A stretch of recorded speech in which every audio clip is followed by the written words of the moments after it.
Media Group station. Sports Hub headlines. For those of you just waking up, yes, it's real. The blockbuster trade in the NBA last night between the Dallas Mavericks and Los Angeles Lakers. Luka Doncic going to L.A. along with Maxi Keebler and Markieff Morris. The Mavericks getting back Anthony Davis, Max Christie, and one first-round pick from the Lakers. That's in 2029. Danny Ainge and the Jazz also got involved in this three-team deal. They landed Jalen Hood-Schifino and 2 second-round picks. The Celtics will host the new-look Mavericks later this week. But first, the Celtics visit the Sixers tonight. Coverage starts at 5:30 right here on 98.5 The Sports Hub. Bruins picked up a win yesterday, beating the New York Rangers 6-3. David Pastrnak had a hat trick and 4 points total in that one. 2025 Pro Bowl games wrap up today in Orlando. Drake May is there representing the Patriots. And in local college hoops yesterday, big win for UConn as they knocked off number 9 Marquette 77-69 in Big East play. Providence nearly picked up a big East win, but lost to number 15 St. John's 68-66. Sports Hub headlines are brought to you by Awaken 180 Weight Loss. Enjoy watching any game while dropping with Awaken 180. Wings, meatballs, drinks, all on the menu. Results for real life. Awaken180weightloss.com. I'm Alex Barth on Boston's Home for Sports, 98.5 The Sports Hub. Leroy Irvin has you next at 11 o'clock. This is Jaylen Brown. Jaylen Brown turns the corner. Finger roll is up and good. Scoring the foul. Listen to home of the Boston Celtics, 98.5 The Sports Hub. Thank you for being a friend. Travel down the road and back again. Your heart is true. You're a pal and a confidant. Boom, boom, boom, boom. If you threw a party, invited everyone you knew, you would see the biggest gift would be from me, and the card attached would say, thank you for being a friend.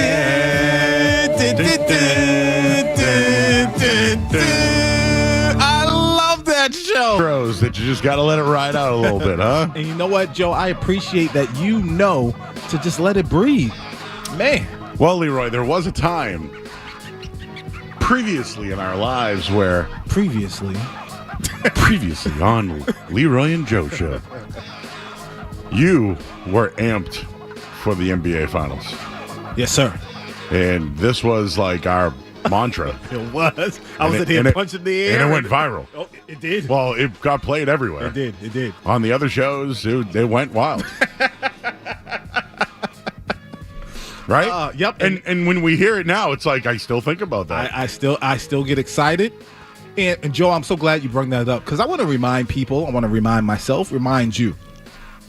Yo, sports is meant to enjoy and have fun. Let's have fun, man. Let's have fun.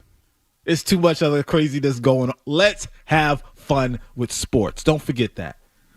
I've seen on social media a lot of people just going at each other in sports to the point where it's too vicious. It's sports, people. Well, Leroy, you know how it is in this town.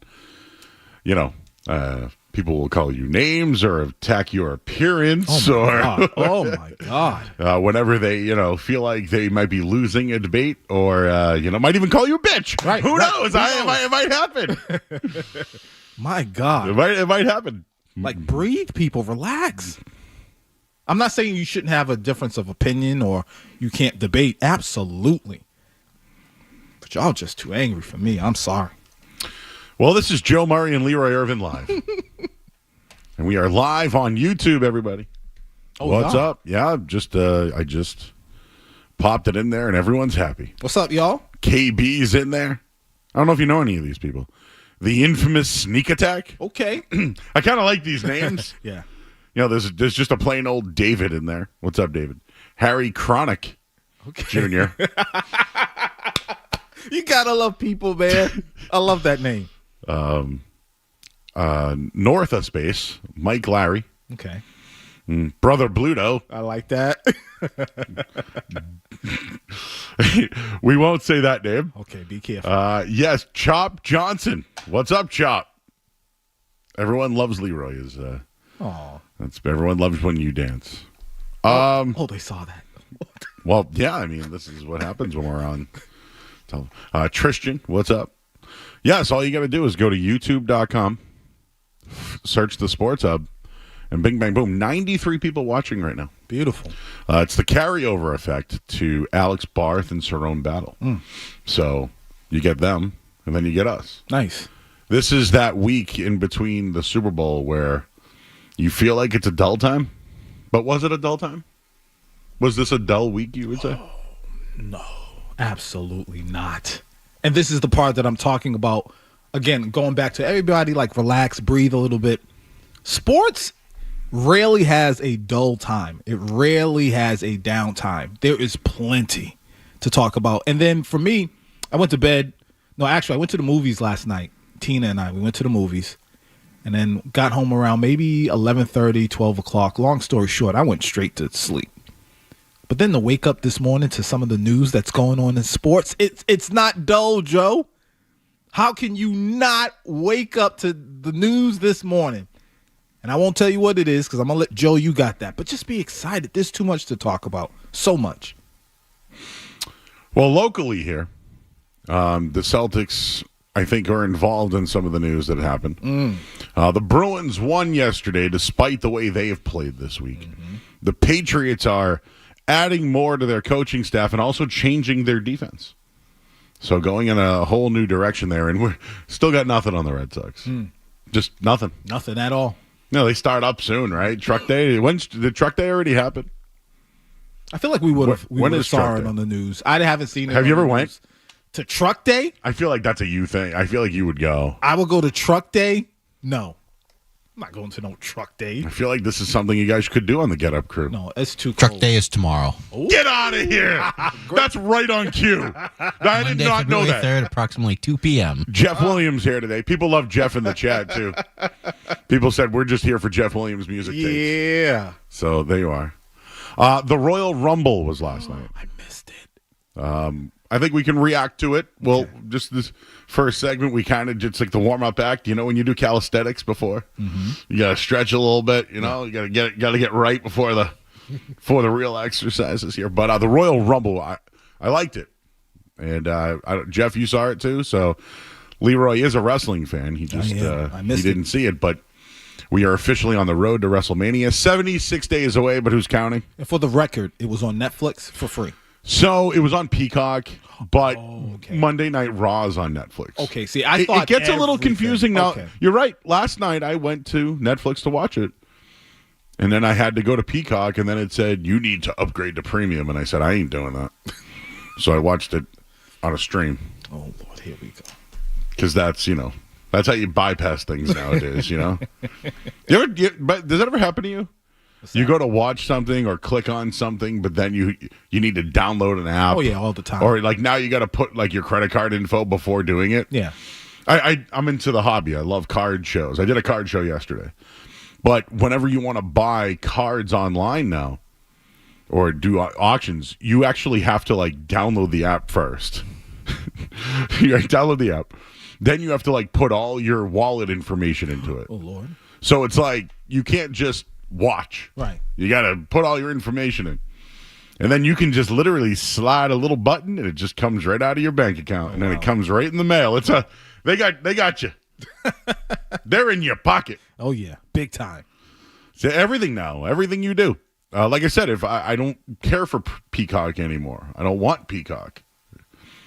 And I had a cable issue recently where I wanted to move on from a few things. And they moved on from Peacock. So now last night I'm like, I thought I'd pay for theirs. Yeah. You said they're in your pockets, and that reminded me of something. This is a side note. Joe, you take a note in case you want to touch on this later on. But can we touch on this so-called sugar tax coming to Massachusetts? Sugar tax? I must not be aware of All right, this. just keep that in your pocket. Sugar tax? Yeah, there's supposedly a sugar I don't want tax. any more taxes. Yeah, hang, in your pockets. Well, this is Taxachusetts. And hopefully you all got your W-2s. Right? Isn't that the day? The 31st is the day you're supposed to get everything? So, yeah. I'm hearing everybody talk. Wait, is there a rule that, like, if you don't get your W-2s by the 31st, like, they pay the penalty? I would like that. That's something I would like to instill. Like, if you hold us accountable, can we hold them accountable? Right. I don't want to mess with the IRS. They're worse than bookies. I wouldn't know about that. They'll find your family. Do people still get like found in the basement with broken legs and stuff in the gambling world? They need you to work. What they do now is they add the old suck tax is what they call that. You suck. You didn't pay me on time. Okay. Now we're adding a point. Oh. You'd like a point. So they've gotten sophisticated with it. Yes. That's okay. Yeah. All right. Yeah, but you cleaned up think about criminal it. activity. If you owed money and I broke your leg, how are you going to get to work? For real, right? That's true. What if I broke your fingers? But it's the principle. You can't do your thing on the money, you know? Yeah, but you can't do your job. I got to send the message, though. Just pay them. That's the message. Pay them. You gotta love it. The IRS website. So I wrote, what do you do when you don't get your W-2s in time? It goes, use your paycheck stubs to estimate your wages. It's basically no problem at all, Jeff, estimating anything, right? Zero. Because they'll be like, in 1940, whenever, you didn't claim. Oh. And then you know what you have to do? You can't fight it. You just pay it.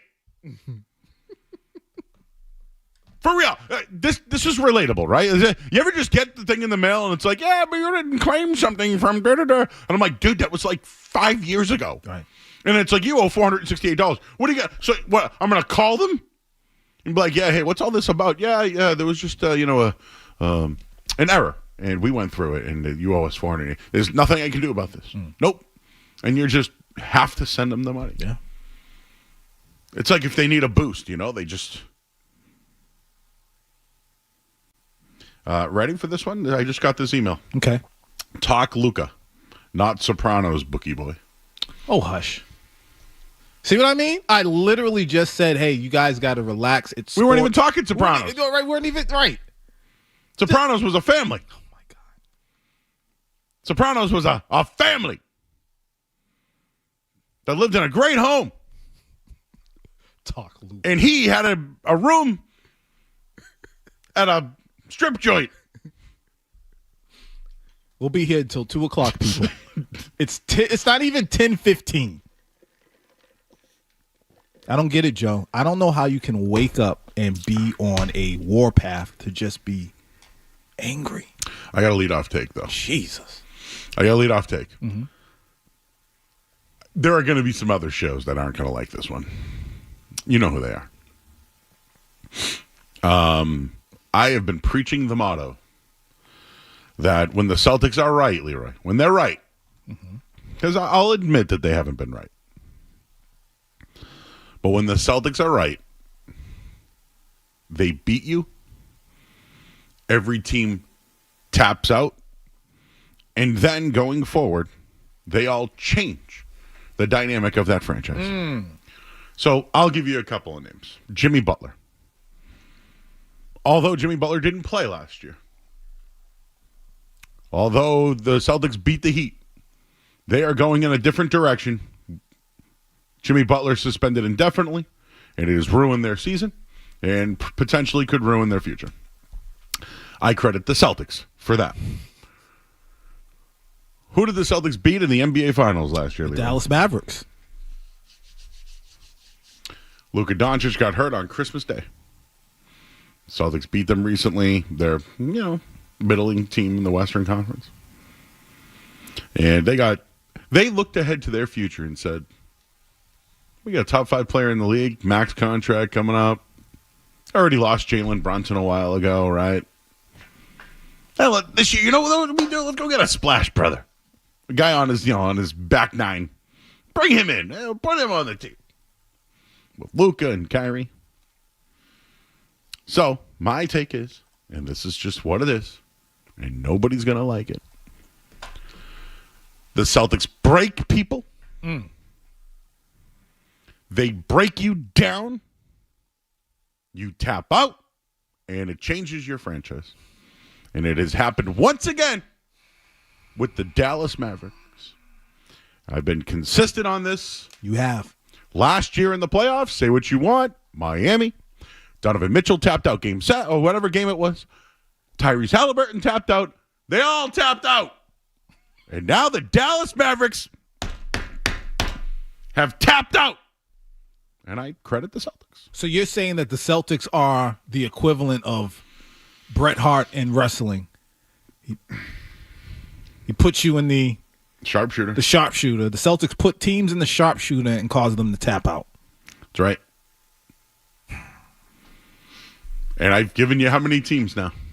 You just named 2. You just named the Heat, Jimmy Butler. Okay. And then last year in the Dallas. playoffs, it was an easy path. Yeah. Oh, well, Donovan Mitchell didn't play. Why didn't they play? Maybe they were hurt. But you know why they didn't play? Why? They tapped out. They knew. They can't beat that team. They knew. It works for them. So people will call me a greensinger. Yeah. I'm just telling you facts. Joe, I know we're up against. No. Sure? This is what we do. I hear what you're saying, but I think that's a small percentage in the pie of what makes these teams switch things up. I'm going to stick strictly to the Miami Heat and, more importantly, to Dallas and what they did today. Or yesterday. I think it has a little bit to do with the Celtics. Up a very, 2%, 3%. You're looking at a team like the Celtics and you're saying, hey, all right, they're struggling recently. They're still one of the best teams in the league.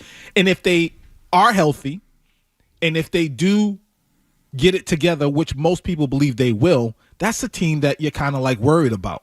I can see teams looking and say, man, we got to adjust. We didn't have enough. Dallas didn't have enough last season. They weren't even close to having enough to beat in the Celtics, even though people talked like the Dallas Mavericks were the favorites before the finals, but they weren't even close. So I could see ownership, the front office, sitting back and saying, man, if we meet this team again, they are the standard, the Boston Celtics. They are the defending champs. Can we beat them? The answer is no. So then what do we have to do to switch things up? But, Joe, my humble opinion is, and I'm going to stick strictly to what happened with Dallas, Luka. I think it has to do more so with Luka, the player, Luka, the professional basketball player, and how his work ethic, his desire to win. I think that's a much, much larger piece of the pie. And then as far as with the Lakers side, I think it also has to do with what a certain player on the team wants. And I think they looked at, again, I think they did look at the Celtics too, but it's not the major reason. I think they said, looking down the road, okay, can we compete with them? No, we can't. We got to switch things up. But that's not the main reason. No, I've just been consistent on this. You've been consistent. Oh, no, I've been consistent on the tap out. I think the Celtics roster to me is the best in the league. Yeah. And in the end, I do think that they'll win from their talent alone. Okay. Now, philosophy and coaching and all that, I think there's been some issues.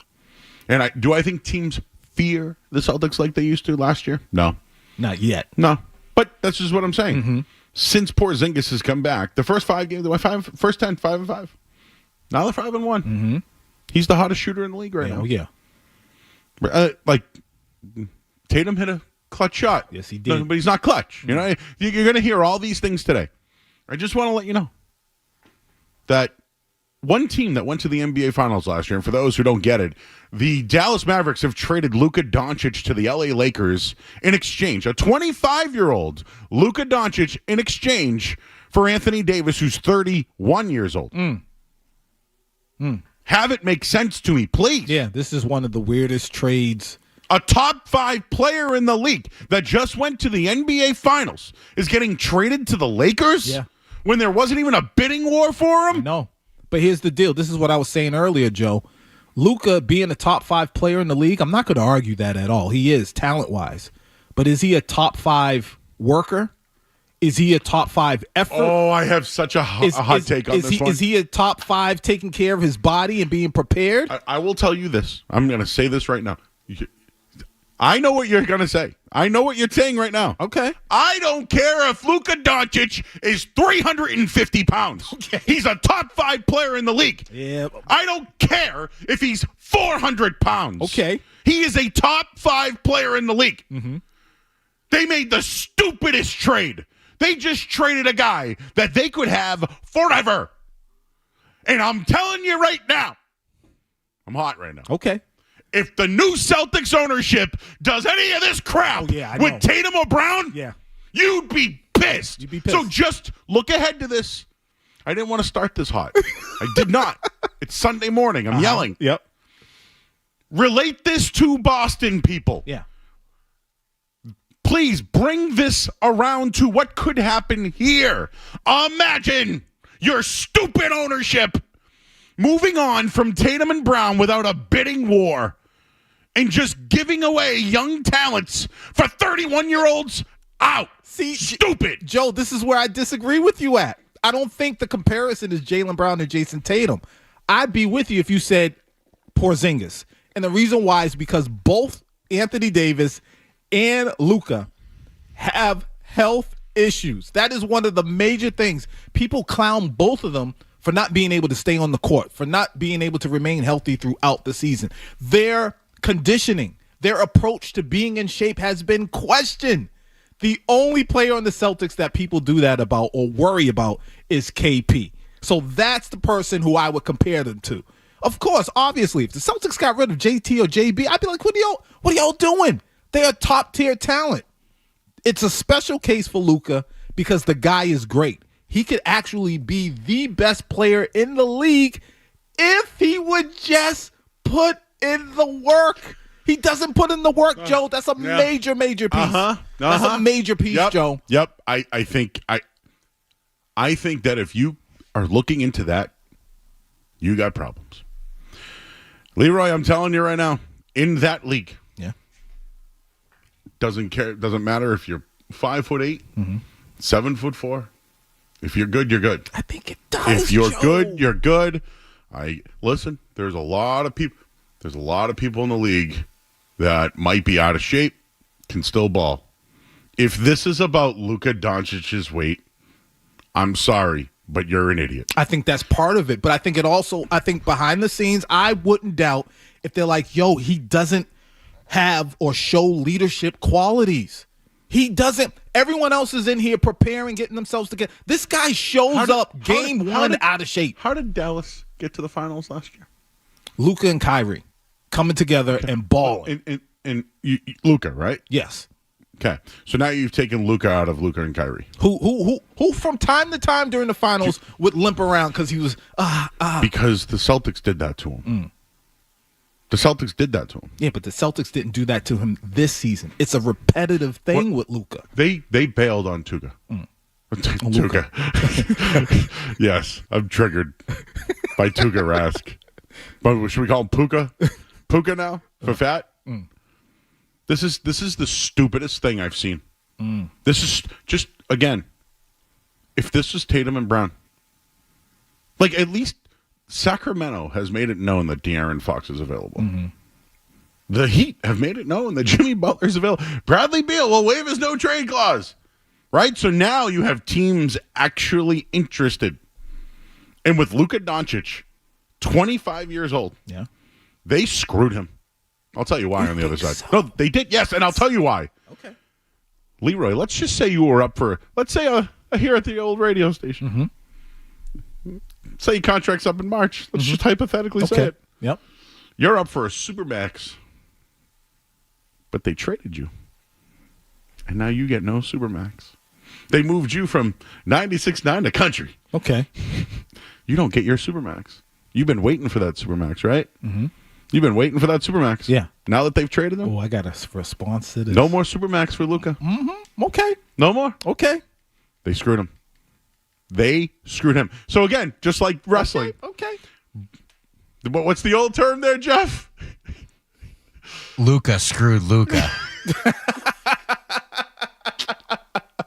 Okay, because I know that's where Leroy's going. I'm just saying, but I know it's where he's going. I have a response to what you just said. Hey, yesterday was National Texas Day. Let's trade Luka Doncic from the Mavericks to the Lakers with LeBron James.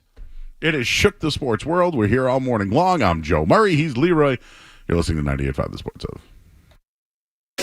Boston's home for sports. 98.5 The Sports Hub. Scrub-A-Dub's unlimited car wash plan lets you wash anytime for one low monthly price. The all-new Scrub-A-Dub Worcester is now open on Park Ave. Anytime's a good time to be Scrub-A-Dub clean. Struggling to stay warm in your home or apartment this winter? Your insulation might be the problem. Revise, a mass-safe partner, offers no-cost home energy assessments. You could get 75 to 100% off new insulation. Stay warm. Call 800-885-SAVE or visit callrevise.com today. Whether you're a small, medium, or Fortune 100 company, NetSuite by Oracle is the leading cloud ERP, bringing accounting, financial management, inventory, and HR into one platform. NetSuite provides real-time insights and forecasting, allowing you to peer into the future and seize new opportunities. Grow profitably with NetSuite. Download the CFO's Guide to AI and Machine Learning for free at netsuite.com/Celtics. That's netsuite.com/Celtics. The best time of year for football is finally here. The big game has arrived, and fans are excited to see who will be hoisting the trophy in New Orleans. And you can get in on all the action at ESPN Bet Sportsbook. Check out their big game giveaway promo for your chance at $1 million in prizes. 25 winners will walk away with $10K in cash, and 7,500 winners will get $100 in bonus bets. No deposit or bet required. Opt in today in the ESPN Bet Sportsbook app. Hope is here. Call 1-800-327-5050 or gamblinghelplinema.org. Must be 21 plus. Terms and conditions apply. See app for details. Whether I'm heading to a game, the airport, or out with friends, to get where I need to be in comfort and style, I rely on the pros at A+ Coach. Anthony and his team at A+ Coach offer world-class personal transportation services with the best fleet of luxury vehicles anywhere in Massachusetts, all at an affordable price. Next time you're heading to a game, heading to Logan like I do, or heading to Boston for a night out, leave the driving to A+ Coach. For reservations and more, visit apluscoach.com or call 781-THE-LIMO. That's apluscoach.com or 781-THE-LIMO. And to get the best rate, tell them so sent you. Catch all the action of the biggest game of the year on the Dream Screen at Banner's Kitchen and Tap. Bring your appetite and get ready for the feast. Chef-carved tomahawk ribeye, colossal lobster tails, championship rings, seasoned fries, and all the fixins. Perfect for 2 to 4 guests for just $250. Doors open at 3 p.m. with a house DJ, bottomless wings, and so much more. Book your big game experience at bannerskitchenandtap.com for premium seating. Every ticket includes an entry to a Big Game Squares promotion where you could win sports memorabilia and tickets to a game. Spots fill fast, so reserve your table now. bannerskitchenandtap.com. The FanDuel Kick of Destiny is back, and this time it's every Manning for himself. This Super Bowl, 2 legends will take the field in a sudden death field goal showdown. Peyton versus Eli, live from New Orleans. One kick to claim the ultimate family bragging rights. Who will rise to the moment? Pick your winner now in the FanDuel app, and if you back the right brother, you'll earn a share of $10 million in bonus bets. It's the FanDuel Kick of Destiny 3. Make your free pick, and don't forget to tune in and watch the showdown live during the Super Bowl 59 pregame show on Fox at 3 p.m. Eastern. May the best Manning win. Download the app or head to FanDuel.com/Fred and bet with FanDuel, official partner of Super Bowl 59. 21 plus and present in Massachusetts. No purchase necessary. Bonus issued as non-withdrawable bonus bets that expire 7 days after receipt. Restrictions apply. Void where prohibited. See terms at sportsbook.fanduel.com. Hope is here. GamblingHelplineMA.org or call 800-327-5050 for 24/7 support. Play it smart from the start. GameSenseMA.com or call 1-800-GAM-1234. Be sure to tune into the Off Air Show with Felger every Wednesday just after 6 p.m. on the 98.5 The Sports Hub's YouTube channel. Subscribe today. The Off Air Show is presented by the original light beer, Miller Lite. Tastes great and only 96 calories. When it's time for the Off Air Show, it's Miller time. Save big with up to $10,000 off MSRP on select remaining 2024 Nissans at Matthews Nissan. Plus, you still get all applicable rebates only at Matthews Nissan of Wellesley on Route 9 with the guaranteed lowest prices in the state. VIN number R9705664. Hey, it's Ryan with 128. There's no mystery that the cold weather is here. If your heating system is not keeping up or not turning on, you know where to find us at call128.com. For NFL fans, 2 words inspire, excite, and those 2 words are Radio Row. Stephen A. Smith joins us here with Mad Dog Russo. Solak and Bertrand. Select numbers guy? And Felger and Maz will be there live on Radio Row all week with the interviews. Kobe Myers. How close was New England's offer? So what I got? Yep. $1 million. The news Kendrick Bourne. Matty P. It was just a questionable decision, as we all know. And the serious business of football. I got to talk to Fegler because he was the almighty God. F-E-L Felger. The best coverage from Radio Row. Live from New Orleans for the big game on 98.5 The Sports Hub. The Bruins, the Celtics, the Patriots, the Sox, the Revs, and you. We're Boston's home for sports. 98.5 The Sports Hub. Yeah, I talked to Mavs general manager Nico Harrison and asked him the motivation for the trade. He says, quote, "I believe that defense wins championships, And I believe getting an all-defensive center and an all-NBA player with a defensive mindset gives us a better chance. We're built to win now and in the future. So that is Nico Harrison's public explanation of why they're motivated to trade Luka Doncic, a guy who's been a perennial MVP candidate, entering his prime, for Anthony Davis. Now, I can tell you the Mavericks have been extremely frustrated with Luka Doncic's constant conditioning issues, the concerns. His weight ballooned into the high 260s this season. They believe that is something that is directly attributable to the injury issues that he's had, the durability issues that he's had. They had major concerns about that. They had major concerns about what was coming this summer, and that was a Supermax contract extension, whether it was putting a $345 million commitment on table to a guy they had these concerns about, or Luka saying that he wanted to hold off, and then the possibilities of him being a free agent in 2026 and then potentially losing him for nothing. All right, that was Tim McMahon, reporter, spoke with the GM of Dallas. Who? Tim McMahon. Oh, okay. He's like a I thought you said reporter. Jim. Works for ESPN. He's connected to the Dallas sports There you team. go. Okay. Yeah. Well, Leroy, you heard what he said there. Oh, yeah. The weight and everything like that. Oh, yeah. I told you. I'm sorry. I just think they're idiots. Really? Yeah, I think they're idiots. I don't care if he was 400 pounds. I don't care. Hey, let's keep it local here. Okay. Mm-hmm. Manny Ramirez wasn't the brightest guy in the world, right? Did a lot of things. Manny beating Manny, right? Mm-hmm. It worked, but guess what? Mm-hmm. Manny Ramirez hit you 40 home runs. Manny Ramirez gets you to the World Series. Manny Ramirez helps you win a World Series. Mm-hmm. You put up with Manny Ramirez because is what he does. I know I switched sports on you, but there are just some guys. They are who they are. They are who they are. And I'm sorry, but a fifth seed went to the NBA Finals last year, led by Luka Doncic. Led by Luka. Yep. And just to be clear, I said this just so you know, I think Dallas screwed Luka Doncic. He is no longer eligible for the Supermax contract, one that he was absolutely should have gotten.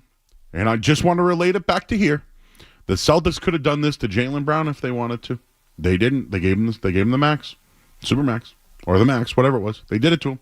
They did it for him. So I know we have opinions on this, and I'm glad that you're on the opposite side of mine.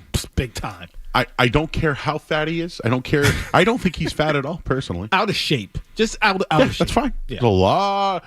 Kevin Owens, my favorite wrestler, but you know what? He won the match. He won the night for me last night. I don't care about your weight. I don't care about your work ethic. If you can drop 40 a night and get to the NBA Finals, I am in. That's it. Joe. That's why we're two different people. This is why we have two different personalities, Leroy. Joe, the problem with your comparison, for instance, bringing up Manny. Manny was a part of a team that won. Luka hasn't won a thing. Nothing at all. For all of that, for everything that he's done, and you heard, Tim McMahon? Part of the issue is the man doesn't play defense. Never have, and chances are never will. Yep. He's a great offensive player. I saw that in the finals. Yes, he did not play defense. Creativity is on 1,000. Excellent. But, dog, he doesn't show up in shape. What did they get back? What did they get back? You mean just fine, Leroy. I'll bend the knee that he doesn't play defense and he's fat. Done. Now what? They're a better team now? They're a better team. I think they are. With a 31-year-old Anthony Davis. I think they are. I think they are.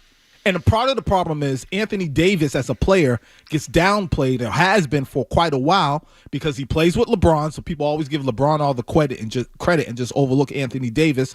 Plus, Anthony Davis suffers somewhat from what we point the finger at Luka about. Can't stay on the court. However, when I look over at the Lakers, I'm like, man, Anthony Davis is leading the team in points, 25.7. Oh, he's leading the team in rebounds, 11.9. He plays defense, 2.1 blocks per game. Luke is great. Offensively, he's great. But I'm telling you, Joe, it's got to be behind the scenes. And the reason why I can say this with some confidence, even though I'm not a part of the Dallas Mavericks, so I don't have information about what's going on behind the scenes, it's because some stuff is just true throughout life. Before we went to break, you said, how would you feel, Leroy, if you were down the hall and you were up, I'm talking about radio, and you were up for a max contract, super max contract. Supermax. Okay? And then they said all of a sudden, hey, we're going to switch you and put you somewhere else. And I'm sorry, that means your super max contract is voided, or the chance to get it. Yeah, I'd be a little bit upset. But then here's the questions I would ask myself. I would say, hey, listen, was I dependable? I think Luka Doncic is very dependable. He's not. I'm sorry. I think he is. Am I available? He was very available. Got you to the NBA Finals last year. He's not. You can't trust him to be available. I can't believe we're having this debate. I'm talented. I would say to myself, man, I'm talented, but did I put in the work? Because talent's not enough, Joe. Talent's great. Some people are just born with it, but then they get a little lazy. Luka, they sit back. Luka, you get caught drinking beers in the hallway after Luka. Oh yeah, when Michael Finley had to take his beer, that's when it all went downhill. Luka, but what I'm saying is, Joe, he is a great player. He could be probably one of the greatest ever on both sides of the ball if he would just put in the work. I'm telling you right now, we're probably going to hear that the Dallas Mavericks said, listen, this dude doesn't get it. He's stuck in one gear, and that gear is phenomenal. But in order to get to the next level, he's going to have to take his game to the next level. Well, he can't. He's one of the greatest. Well, then what happened last season in the finals? It should have been a better performance. But they got rocked to sleep. And he's on the court, not playing defense, being exposed nationally, limping around, acting like something's wrong. It's always something with Luka. If Luka would just get it together, then you know what? I wouldn't have any arguments. So it's Luka's problem. I think, yes. Okay. Yes. Can I push back on some things that you said? Okay. I mentioned Jaylen Brown, right? Mm-hmm. What did he win before last year? What if the Celtics traded him at the deadline last year? Okay, but Joe, what if the Celtics did it to him the year before that? I'm just saying, everything that you just said was Tatum and Brown. Didn't they go to a finals and lose? Yes, but here's everything. So if the Celtics did that, you'd be cool with that today? No, I wouldn't. Just put yourself in the situation from the Celtics won the championship. We get that. Yep. So a year before that and the year before that, imagine if they traded Brown or Tatum for Anthony Davis. Yep. You'd be down with that? No, I wouldn't. Then here's the difference. Here's the difference. Oh, Leroy. Here's the major difference, Joe. JB and JT from season to season showed improvement, and behind the scenes, I'm pretty sure, in order to show improvement, that means you're putting in work during the offseason. They did that. We would sit here and crack and laugh at, let's say, JB, his left, he ain't got a left, he can't do this, that. Comes back. The left isn't phenomenal, but it's better than what it was. Those players showed improvement literally when it comes to their stats every single season. That's putting in work. Luka is great, but it's like he doesn't move because he doesn't put in the work. That's what people said about the Celtics too. Said what? They said they couldn't win a championship either. Yeah, but what I'm saying, I'm just being consistent here. People said the same thing. They said the same thing about Tatum and Brown. And if you were a fan of the team and they traded Jaylen Brown or Jason Tatum for Anthony Davis, you'd be cool with it? No, I wouldn't. But I'm saying but you're cool with it now when it's Luka Doncic. I'm cool. I understand it because for one, all right, put it like this. Let's take JB, JT, Luka.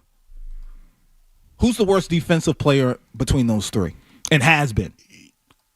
Well, according to the GM, defense wins championships. It's part of it. Okay. It is. So you can put Luka. He's number one on the list out of those three as when it comes to defense. Yeah. Okay, so now rank them in the league. Rank them as to what their peers think and what the other people think. No, do it. Because everybody chose Luka Doncic to win and Dallas to win the NBA Finals last year. Because they were dumb. So if you want to, so trading Luka Doncic is dumb. No, it's listen. It looks crazy. Again, it does look crazy, but I get it. To be honest, I think Dallas came out on top with the trade. You mean to tell? Here's the problem: Luka and LeBron. Who in the world is going to dominate the ball between those two? You really think those two are going to be able to work together? And that's another factor, Joe, that you're forgetting. So it's a great trade. No, great trade. That's another factor you're forgetting.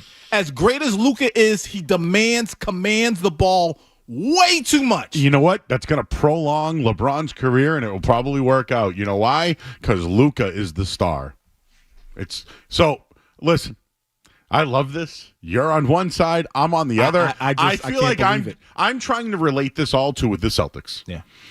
If Jaylen Brown or Jason Tatum, who you just said everything, take the defense and being lazy out of it. That's major. No, doesn't. I don't think it is major. The Mavs are going to tell you it's major. I'm sorry. This guy got to the NBA Finals. And to me, like, if it's a business decision about not giving a guy a Supermax, fine. I don't think they got enough. So where is I just don't think they got enough for him. Where is Luka right now?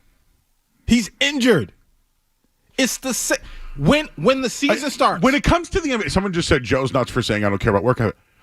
What I care about is, are you a top 5, top 10 talent in the league to be in the championship conversation every year? And Dallas just traded that guy. They just traded that guy. I think the better question is, are you a top 10 player that can elevate when it's time? And the answer for Luka so far, which is so disappointing, is no. And I'm telling you, they're probably seeing things behind the scenes that is triggering them to feel like and understand he's not going to elevate. He's not, because he doesn't put in the work. He comes in, he starts the season off looking out of shape. He's out of shape. He doesn't seem to care. He's in the locker room drinking beers, smoking cigarettes. He doesn't And you care. know what? He's going to go to the finals every year. He's going to be a top 5 player every single year. He's 25 years old. So all the work ethic and staying in shape, I think at some point Luka's going to turn it around. Unless you think it's the other way and he's going to be the fat guy and he's not going to last. I think the Mavericks said, man, I hope what Joe is saying, I hope that happens with Luka. And they've seen enough and said it's not going to happen. I would just like to say this. Celtics fans out there, I am using the Celtics in this scenario because they were what Luka was. Tatum and Brown were going to get supermax contracts. Mm-hmm. They were going to get them. People thought that they couldn't go to the finals again. They thought that. Remember, they went to a final, lost, went to a game 7 after their coach got canned, and lost. What did they do? Improve every season. They traded Marcus Smart and got better. The roster got better. Mm-hmm. Dallas tried to do that this year. They tried to. Luka got hurt on Christmas Day. But, like, to sit here and say that they've improved their team today, I think that's asinine. Really? I think it's asinine. I think, okay, so when Dallas plays and Luka's on the court, as phenomenal as he is as an offensive player, as a basketball team, they can become very stagnant because the ball stays stuck to Luka. He's going to get his numbers. He's going to get his points. He's going to fill it up. But the rest of the team is just sitting around for the most part. Even Kyrie Irvin. Now, recently, they've gotten better together as a duo. But I'm just saying, all right. It's a loss. To be honest, both teams aren't going to do anything, in my opinion. But I think it is a better look for Dallas getting Anthony Davis than Luka going to the Lakers. The Lakers get Luka Doncic, everybody, and watch what happens. Every single star that ever goes there that was a star somewhere else, it happens just like Shaquille O'Neal and every other star that went there. A 25-year-old superstar has now gone to L.A., and a 31-year-old guy that I think is on the back nine, although having a good year. If you told me today that you traded Jaylen Brown or Jason Tatum for Anthony Davis, I would hate the trade. And I think there's no reason. I think Luka Doncic is better than Jaylen Brown. Okay. So, Jaylen Brown. As a total player? No. I think in general, the league thinks that Luka Doncic is better than Jaylen Brown. And that's why I disagree with the league. But the league, he's a top 5 player. And people still debate if Tatum's a top 5 player. Like, Luka gets in there every year. They just traded a 25-year-old guy for a 31-year-old guy. Like, That doesn't make them better. A 25-year-old guy who doesn't take care of his body, who's a top 5 player in the league, body or not. Yeah, but his body's probably more like a 33-year-old, 34-year-old. Yeah. Instead, they got a 31-year-old that's like a 40-year-old. Listen, they got. Then that tells me that they really didn't like Luka behind the scenes in Dallas. They were not a fan of his at all. They had dreams and visions of what Luka was going to be for that organization, and he's failed miserably. I don't know. I thought the Celtics were the same guys. Wow. Tatum and Brown were the same guys who failed miserably. No, I don't agree They with were that. the same guys, and they were the same conversation. Do you know I worked on a show where one guy constantly would say, are they going to trade for Anthony Davis? You remember those, Jeff? Remember? They're going to trade for Anthony Davis? They're going to trade for Anthony Davis? Well, the Dallas Mavericks just did. The Celtics were smarter. They didn't trade Tatum or Brown for Anthony Davis. I can't believe you. Why? I can't believe Check this out, You Joe. have said everything about Luka Doncic that literally the Celtics did before winning a championship. Remove the Celtics winning the championship last season. Let me just ask you this. I will. I'll remove it, and I'm going to keep the conversation of Luka Doncic. People said the same thing about Tatum and Brown. They said the same things. Yes. And then they go out and trade Luka Doncic for Anthony Davis. People thought they should have done it before. If you woke up today and Tatum and Brown would trade it for Anthony Davis, you all would lose your minds. Before last season started, I went to the Celtics media day. One of the things that everyone noticed instantly about JT, was, man, he done got in shape. He looks stronger. He put in the work during the offseason. Oh, my God, JT. He in the shoulders all wide. He going to be just rolling over folks, and he did. And then what happened this season? Who showed up looking like Captain America? JB. Came in swole, putting the work, getting himself together. Why am I mentioning that? Because when Luka shows up, he shows up looking like he just left the bar the night before. Luka Doncic could leave the bar and still be a top 5 player in the league. But he can't win. Okay, well, and he that's can't what lead the same people said about Tatum and Brown. Right or wrong? Leroy, answer the question. They said they can't. Do it. They said they can't win, but Joe... Did they say the same things, they Leroy? They did, but you're dismissing the I'm not dismissing anything. I'm comparing what it was for Tatum and Brown. Yes. To what it is now for Luka Doncic. A lot of players aren't winning, and people criticize them for it. But if you're putting in the work, you can believe in that player a little bit more. Luka is not putting in the work, Joe. That's the main difference. Work or not? Top 5 player in the league? My. NBA Finals? It wouldn't last. It won't last. Well, you know what? This is why they play the games, right? That he's not in because he's out. Well, you heard from us. I'll stop because I'm telling you, I've worked here for 13 years, and I've heard the Tatum Brown stuff for a long time. People said the same things about Tatum and Brown that they do about Luka. So please don't tell me this isn't about the Celtics, because it is. This is the same thing the Celtics went through, and they didn't trade them. Dallas did. And now you're going to give me work ethic? Yeah. Top 5 player in the league? Give me work ethic. Go ahead. Absolutely. And I think the better comparison, I said this earlier, is Luka and KP. Why? Because you can't necessarily... You can't put a check mark next to their name and say they're going to be there. Mr. Bubbles in our chat. Mr. Bubbles, hello. Can't win, but made it to the finals. That's what everyone said about the Celtics. It's what everybody said. But they will continue to put in the work to improve. Luka doesn't. I'm sorry. That's what you think. How do you I don't cover the team. I don't know. Because, Joe, for instance, that's why I use the physical Do I think body he didn't play defense? example. I didn't think he played defense. He didn't Do play I think his defensive weaknesses the Celtics exploited in the NBA Finals? Absolutely. And so here's the deal. But do I think that he could have went off for 50? Didn't he go off for 41 games? And still lost. Yeah, but that's my Tatum point. and Brown did the same thing. Joe, it's not the same. It's not the same. How can you tell me this? It's not. We all lived it, Leroy. It was a story. Remember, everything's possible. It happened. Because Joe, you are absolutely dismissing the fact that people watch to see what type of work you put in. Win or lose, are you going to work at improving? And Jason Tatum and Jaylen Brown, even at where we are, where we sit, we don't know them personally. But you can say, yo, they put in the work. Work ethic. And then you look at Luka, you're like, Tatum didn't work hard enough, Game and Jaylen Brown didn't work hard. People said the same things. I've worked here for 13 years and heard the same thing. You would all be pissed if they traded Tatum or Brown for Anthony Davis today. It's the same thing, Leroy. How do you feel about Joel Embiid? He's missed 400 games in his How career. do you feel about him, his work ethic, his ability to stay in shape? To be honest with you, he's a great example of a guy that people knew he would be who he is.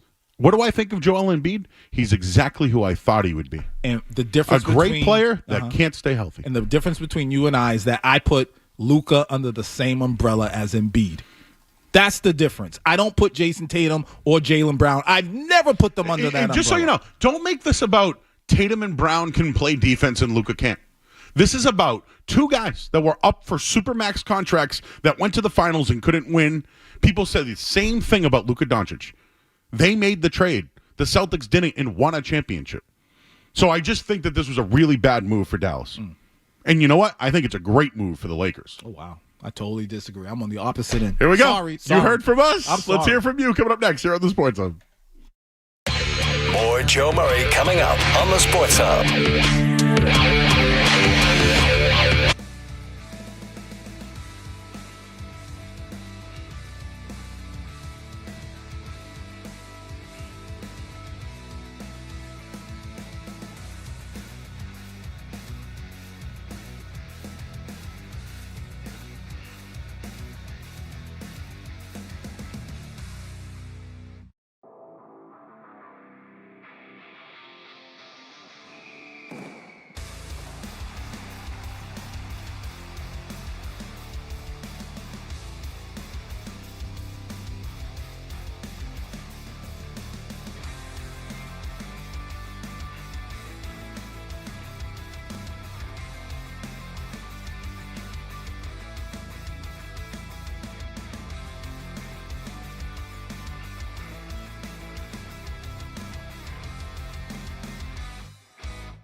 Usually you don't win until you're 27 years old.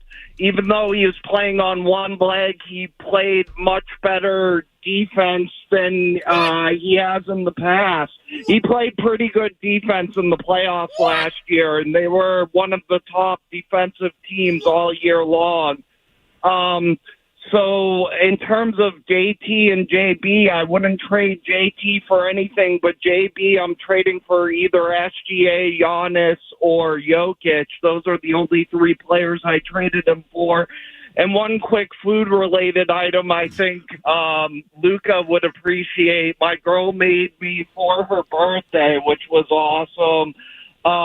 Pecan glazed with maple syrup and homemade chocolate. Oh, it was so good. I'm sorry. Peanut butter and jelly go together. What are some other great foods that go together, Joe? Ham and cheese, turkey. I mean, there's a lot of things. Steak and eggs. Yeah, and they go together great. Luka and defense don't belong in the same sentence. Are you kidding me? They don't go together at all.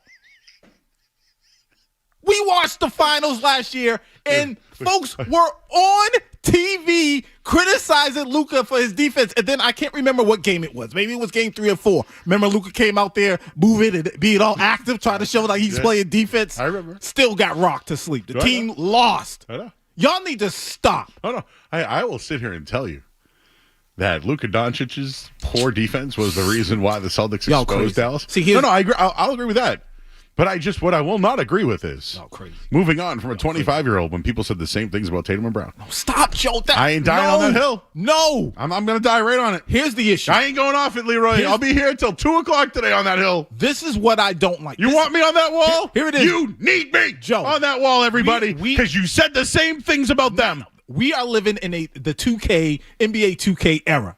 And what I mean by that is that people are so stuck on video games and all this, and when it translates to the real game, people get caught up. They get hypnotized by the offensive numbers, the scoring. No one's paying attention to how many shots. They're just looking at the end results. Oh, he scored 35. He scored 50 tonight. How much did he give up on the other end of the court? Are they winning? Are they better? Are they playing a more cohesive game as a team? The answer is no. Yeah, they got to the finals, and they lost bad. Mm-hmm. And the Celtics did, too. The difference is, Joe, I don't know why. I can't understand why it's not getting through to you. People said the same thing about the Celtics. That's the point. No, that's not the point. That is my point. That's your point. My point is the same thing you're saying about Luka. Yeah. Is the same thing people said about not the defense and the work ethic and those things. Those are so major. I'm just saying that people thought they could never win together or win. Those are so major. And so when you say it about, it's major. So you know what you do? The Celtics removed themselves from Kyrie Irving. Yes. They removed themselves from Marcus Smart. They removed themselves from Malcolm Brogdon. They added better locker room people and players. The Dallas Mavericks did that this year. They got the other Splash brother in there. Yep. Like, they've tried to improve their... Lively's a better player, even though he's hurt. Like, their team is better. It's better. So then now they trade him for a 31-year-old... By the way, the return sucks. You have to agree on that. I don't. Okay. I'm sorry. Okay. I just don't. So last week we did a Mookie Betts clip where we looked at it and looked back at it. And I know I'm crossing sports here, but the return on Mookie Betts sucked, right? Yes. Generational player. Yes. You mean... So in the long run... I'm bringing this up. If you're a Mavericks fan and you woke up today and Luka Doncic got traded for Anthony Davis, you're pissed. You are pissed. Betts was an MVP and a champion. Yeah. Luka is not. Luka is a top 5 player in the league, bro. Like, this is a young player who, by the way, is not going to get his Supermax now, which I'm sure the league's real happy about that one. And I got another take. We're going to go to break. What's this hour brought to you by? This hour of the Sports Hub is brought to you by Valvoline Instant Oil Change. Enjoy quick and convenient vehicle maintenance this month. Visit NewEnglandOilChange.com for 15% off your drive-through oil change at Valvoline Instant Oil Change. Now open in Weymouth, Canton, Bedford, and Natick. You got me over here tight, man. See? My whole thing is I'm relating this back to the Celtics. I just don't understand how you just dismiss work ethic and no, please understand that Jaylen Brown and Jason Tatum are great two-way players. Yes. They're great two-way players. In a two-way game, yes. They couldn't do it alone. Absolutely not. They had to. Really, Jaylen Brown had to play to a much higher level. Okay. And they won. And he stepped up, and he did. Okay. Luka Doncic is 25 years old. He still has plenty of time to play better defense, work ethic, all that. Yeah. So my point is, when people were doubting Tatum and Brown, they were the same age as Luka Doncic. Okay. And you also mentioned that what the Celtics did, which was smart, is they said, all right, we got to fix the locker room. Let's get rid of this person, this person, this person. Not JT, not JB. What I'm saying to you is, what if Dallas looked at their locker room and said, Luka's the problem? That's the problem right there. Huh. He's the Marcus Smart of our locker room. And yes, he's a great player, top 5. I'd just say top 5 offensively. Yes, great. But he's got to go because he is not showing leadership qualities the same way, for instance, a Jason Tatum and JB started to show and develop and step into as Celtics. We're so late. Sorry. But, dude, I now have stuff I can throw in your. I don't want to use the word throw in your face all day. I don't want to use that word, Leroy. Do it. But I would just like to say that everything you're saying right now is what they said about the Celtics before they won a championship. And I can give you all the trade rumors that the Celtics didn't do. Jaylen Brown and Kevin Durant were in the same trade. People wanted it to happen. It didn't. I never. And would you say that Kevin Durant doesn't play defense? Is that what you're going to tell me? I've never heard anyone say, man, Tatum and Brown look out of shape. Tatum and Brown showed up out of shape. Tatum and Brown haven't improved. No, wait, they weren't tough. They were soft. They were soft. How many times did you hear that they were soft? But Joe, yes. How many times? A lot. But they still won. They won. They kept them around. Yes. The Mavericks just traded a 25-year-old who can still turn it around. Joe, man, you know what? Have you ever... One day I hope you own a business. I do. Okay. But do you have employees? Oh, yeah. Okay. One day you're going to own a business, have employees, and there's going to be a talented individual who you watch, but through cameras you see he don't put in the work.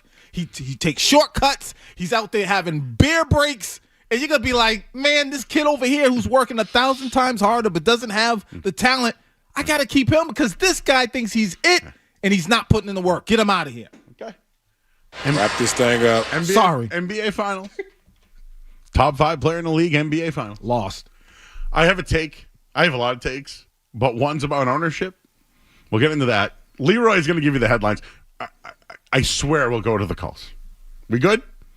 You and I good? Yeah, we good. We good? Oh, we good. Absolutely. I'm sitting here looking up numbers. Jeff's been giggling his ass off back there. Unbelievable. We were supposed to be the Golden Girls. Now we're like, the sisters from The Fighter. That's Charlene. That MTV girl. Oh, man. All right. What do you got, Jeff? I saw you poking up to the mic. All I can think is, who are you and who are you talking to in my house? Who are you? All right, we got to go to break. He's Leroy. I'm Joe on the Sports. Don't go anywhere. There's more Joe Murray. On the way.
Leroy, first of all, I want to say thank you for balancing out Joe all football season. I've really appreciated it, but you're going to hate this question.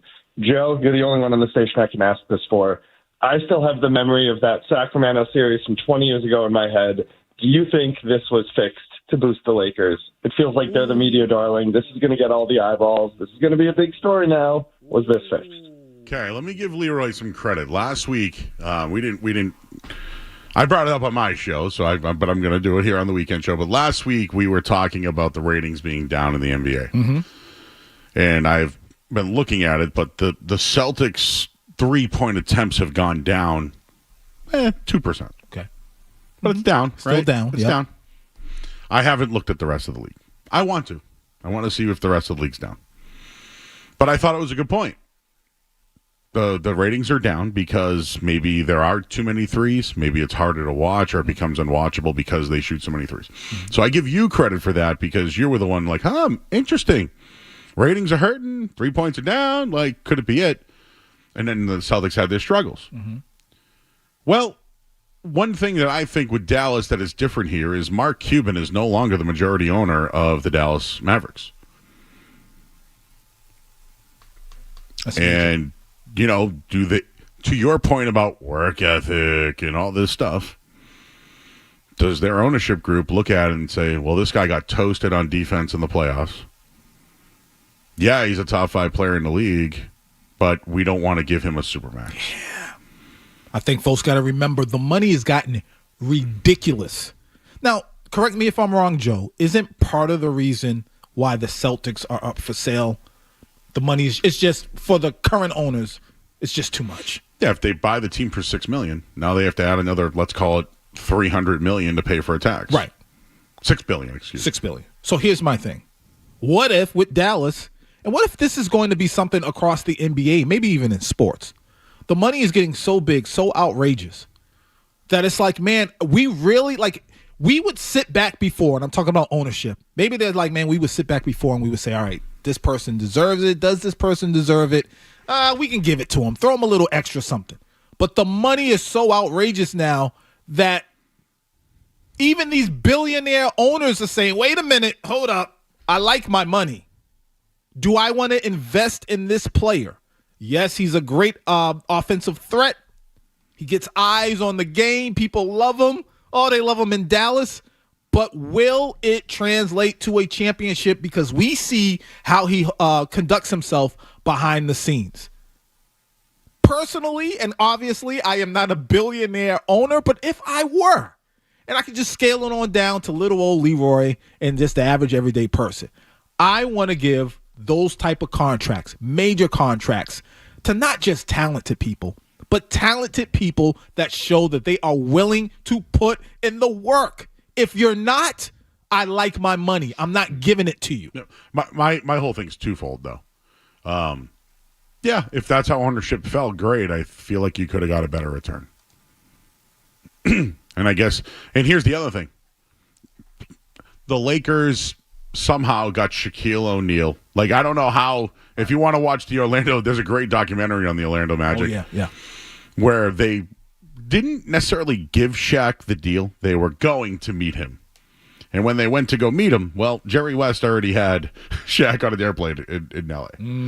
So they hijacked Pau Gasol, right? They got him out of Memphis somehow, or is it Vancouver? Where the hell it was at the time.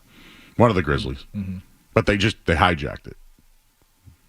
They hijacked it. The Chris Paul thing, he was a Laker. That's right. But the league owned the team, owned them at the time, right? It was the Hornets. The league owned it at the time. I know Danny Ainge tried getting his hands on that one too. I think it was Rondo for Paul. Didn't work out, right? But the Lakers being involved, I mean, wasn't the talk always that LeBron James would end up being a Laker? And he did. So for the conspiracy theorists, ratings are down. The league hasn't been talked about a bunch. Why don't you send Luka Doncic, one of the top European stars in the country, pair him up with LeBron James, who's on his back nine. Yep. Now Luka becomes the star.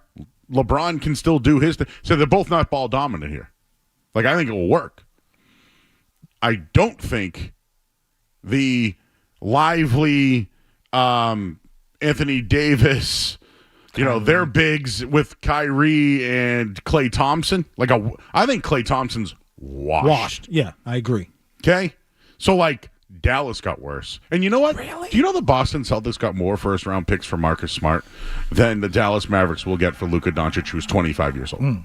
So, Leroy, all your points about work ethic and why they moved on from him and this, and that, it just monetarily, on a trade standpoint, it's a bad deal. It's a bad deal. Maybe, but because of that, I have to believe that there's more behind the scenes with Luka that they're not telling us. I wouldn't be shocked. For instance, he's hurt. Is anybody shocked that he's hurt? Nobody's shocked. Well, he tore he tore something on Christmas Day. Nobody's shocked because that's his reputation. And what if his reputation is so soiled behind the scene with the Dallas Mavericks that they're like, man, people are going to think we didn't get what we deserved for him. Yo, he's not worth it. What if they've come to that conclusion and said, he's not worth it, man. He's not worth the Supermax because you guys see him and what he does offensively. But we see him behind the scenes. We know what his limitations are. We know where his heart is at, and it's not in basketball like it should be.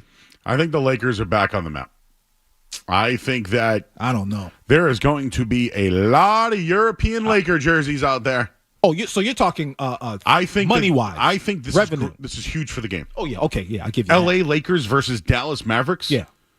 Luka Doncic going to L.A. Yeah, that is huge. It's going to be a star. Do you think it'll be... You think it will result in wins in a potential championship run? Yeah, I do. I don't. I do. I really don't. This year, maybe not. I'll give you the odds. They've changed, at least. They favor the Lakers more. I think any shot of Dallas competing for a championship is gone. It's over. And just to mention this today, we talked about, looking at it as a whole in the league and everything. The Instagram account for the Dallas Mavericks lost 700,000 followers. Good Lord. Wow. 700,000 followers? Wow. They're pissed. Yeah. So, again, I just want to bring this around. Take Leroy's work ethic and all those things out of it. People said the same things about Tatum and Brown here before they won a championship. Here you go. Well, no. What I mean is when people thought, did people call Tatum soft? Yes, they did. Did people say that Jaylen Brown wasn't good enough? Yes, they did. Weren't there trades on the table for Kevin Durant and Jaylen Brown? Yeah. Yeah. Yeah. They didn't, though. They kept him. Right. They paid Jaylen Brown a Supermax. They won a championship. They gave Jason Tatum a Supermax. They're going to pay a $300 million tax this year. Dallas was like, we're not going to do that with Luka. And to Dean and Shrewsbury's point, these guys in the league don't win until they're 26 and 27. They pulled the plug too early, and their return sucked. I think that's a fact. And that's why I believe, again, Jason Tatum, Jaylen Brown, all soft and not good enough. But I don't think there's anybody who can sit back and claim that you didn't believe that they were working at it to improve, to get better. You saw the pain when they lost to the Golden State Warriors in the final. They put in the work. I'm not sure you every caller that comes on here, you're going to either hear someone say, yeah, I believe Luka puts in the work, and then someone's going to say, no, I don't believe it. It seems as though he's not putting in the work. Just real quick, maybe people aren't hearing me enough. I am not saying that people said that Jaylen Brown and Jason Tatum didn't have work ethic. The thing is they were two-way players. They did have all the work ethic. They did do everything. Jason Tatum did have triple-doubles in big games. He did all those things. They did all those things and couldn't win. So that's why people were saying, trade them. They're not soft. They're too soft. With Luka Doncic, it's his weight and, is he healthy? And, he still was a top 5 player and got you to the NBA Finals. But my point is that everybody said those things about Tatum and Brown. They were true. You have to admit that. People did say those things. They did. Those were true. But when I hear you say this, I'm like, man, if there's a list up, that list for JT and JB is about this long. It's extended with Luka because he fits all those other things that people pointed the finger at JT and JB about. Couldn't do this, can't do that, can't do. But Luka's right there. It's the same thing plus more. That plus more, those added things to that list is what has me feeling like, yo, I understand why Dallas did it. And it makes me think that Dallas will not be in the championship conversation and doesn't take basketball seriously. That's what I think. If Luka Doncic lacks all those things, they need to surround Luka Doncic, just like the Celtics surrounded them with Porzingis and Holiday. Jaylen Brown would turn the ball over constantly in the NBA Finals. You know what they did? Mm-hmm. They bring in Drew Holiday, who's one of their best ball handlers, right? They never had a big. They never had a rim protector. They never had a scorer like Kristaps Porzingis. So you know what they do? They move on from the heart and soul of the team, and they trade him for Kristaps Porzingis, and it worked. But they supported Tatum and Brown. Yes. Dallas thought that they have supported Luka Doncic with Kyrie Irving and with Klay Thompson. I don't think Kyrie and Klay are Porzingis and Holiday. Right. So, like, the Celtics have supported Tatum and Brown. Today, or last night, Dallas pulled the plug. They pulled the plug on a 25-year-old top 5 player in the league that they think they supported. Now I see why the fans are pissed. Well, I can understand why the fans are pissed. I get it. But I also want to say this. JT and JB, for all the criticism that they got and still get, do you not get a sense that they hold themselves accountable for getting better? And for me, the answer is yes. Yeah. But then when I look at Luka, I don't think Luka holds himself accountable for being a better player. How old is he? 25? Okay. People said the same thing about Tatum and Brown, is my point. It's my point. There's a difference between showing, like talking, and then, like, talk is cheap, and then you can show and prove. If you put those 3 players out there, I feel safe in saying that JB and JT showed that they were willing to do what it takes to improve. Yes. I can't say that Leroy, for Luka. yes. I can't say it for him. Leroy, I agree with you. I'm just telling you that despite all the things they weren't saying about Tatum and Brown, there were still talks about moving on from them, and they never did. True, but what's my thing is, what's the reality? And the reality is, I believe, like you said earlier, they said, oh, the locker room might be an issue. That's where we got to, move things around. And they did. But I also believe that they held Jason Tatum, Jaylen Brown, and they held themselves accountable for improving. I believe the Dallas Mavericks look at Luka and not only holding him accountable, but saying, yo, he's not going to hold himself accountable. It's not worth it. Do you know what we've come to an agreement on? What's that? Boston's management group and ownership believed in Tatum and Brown. Dallas's, who took over, by the way, with Mark Cuban leaving, didn't. Yeah, but the question's why? So here's the deal. Looking ahead here to bring it back to the Celtics, could this be an issue for the Celtics going forward? New ownership group coming in? Oh, yeah.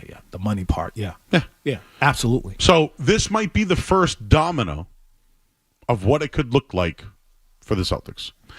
I'm always trying to bring it back here to the Celtics. I hear what you're saying. People don't like the comparison of Luka Doncic and Tatum and Brown as far as like work ethic and all that. And I agree. Right. But they still said the same things. And Dallas moved on from a 25-year-old. And he didn't get the Supermax. Just imagine what would have happened if the Celtics traded Jaylen Brown without the Supermax. Well, for Luka, I hope it does spark something in him where he says, oh, okay, so this is how you guys are going to do me?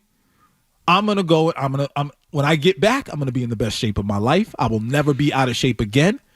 I'm going to put effort into playing defense, and I'm going to be undoubtedly the MVP of this league for years to come. I hope he does it, but if I'm a betting man, if I was you, Joe, I wouldn't bet on it. I wouldn't bet on it at all. I will say this. If the Dallas Mavericks think that Luka Doncic is replaceable, I wonder what the rest of the league thought. You sent me something on Kevin Durant. We got to go to break. We'll take more calls. But I think where we have come to a common ground here is Mavs management moved on from, they didn't believe in Luka Doncic. And I think they're going to be irrelevant. I think they're going to be like the old Mavericks with Jamal Mashburn and Fat Lever and those guys. I kind of like them too. Not as a winners, but yeah. Yeah. Yeah, Anthony Davis, 31 years old, but I think that guy's like 50. He's like dog years, 31 years old. He's 25.7 points a game, almost 12 rebounds. Listen, Anthony Davis is going to be a Hall of Famer. Double. He's the reason why the Lakers won the championship in the bubble. Great. Him and Derek Lively. Woo! And Kyrie Irving and Klay Thompson. I bet you that the ball moves around a lot more for Dallas. Yeah. I bet you they suck. Yeah, we'll see.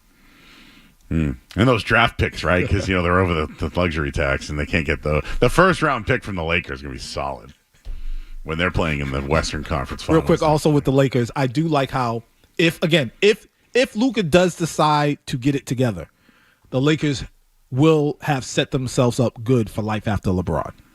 But it's all a big if, and like I said, if I was a betting man, I'd bet that Luka isn't going to put in the effort. Why? Because he hasn't shown it since he's started playing basketball. Okay. He's talented, but he don't work at it. Okay. This is why they play the games. We'll take a quick break. He's Leroy. I'm Joe on the Sports Hub. You're listening to Joe Murray on 98.5.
All right, back here, 98.5, the Sports Hub. I have tried to bring the Luka Doncic trade to L.A. from Dallas. In return, Anthony Davis. Just trying to bring it right back around to the Celtics and how it relates.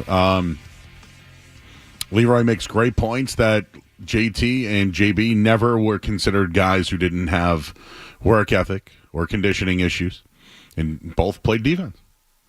But what they were criticized for was making it to a final and maybe potentially not winning together, or maybe they weren't tough enough. And they both faced those at the age that Luka Doncic is. The Celtics decided to invest in their players and support them. Dallas pulled the plug last night. I think it's a terrible move. Your thoughts? 617-779-0985. Leroy feels as though they must have looked at it long term and said, we're not giving a guy with this kind of work ethic a Supermax deal. Am I putting words in your mouth? No, that's pretty much it, yeah. Mm-hmm. I'm just trying to bring it back around to the Celtics, where people said the same thing about them. People thought Jaylen Brown was the highest paid player in the league. Right? How'd that work out? Oh, yeah. People didn't like that one. They didn't like it. He had a lot of turnovers when Tatum got hurt in the Game 7, remember? Mm-hmm. And he still got his money. Yeah. Luka didn't. He lost. So didn't Jaylen Brown. And Jason Tatum. I feel like a broken record, but it's desire and the willingness to do whatever it takes to get to the mountaintop. And Luka did it basically on his own? No. No? No. See, there we go. Luka, people just missed the fact that he did make a run with Kyrie. It's amazing how that happens. All of a sudden, Kyrie. Yeah, Kyrie went Kyrie, to how many fouls has Kyrie been in now? 2, 3? I don't know how many. Just mention I'm not throwing away. I just feel, though, I mean, for any organization that thinks they should build their team around Anthony Davis and Kyrie Irving, I think they're stupid. Unless. And Klay Thompson, by the way. Unless they said, hey, if you guys only knew how stupid we would be if we build around this guy, Luka, who even repeatedly after being told, whether behind the scenes or through the media or publicly, dog, put some effort into getting yourself together. Okay. He's still probably like, where's the next beer? No, Luka's probably like, I'm going to L.A. Hell yeah, baby. Man, again, for his career, I do hope it does spark something in him for him to get himself together.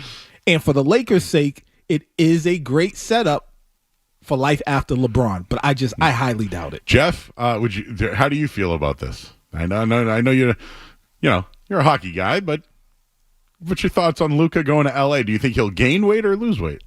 I think In and Out is way better than Whataburger, so I think he's going to gain a lot more. Wow. Ooh, In or Out, huh? They got those. What do they call those fries there with the cheese on? Animal style. A little overrated, but I guess Luka got to go animal style. Jose's in Lynn. Hey, Jose, how you doing?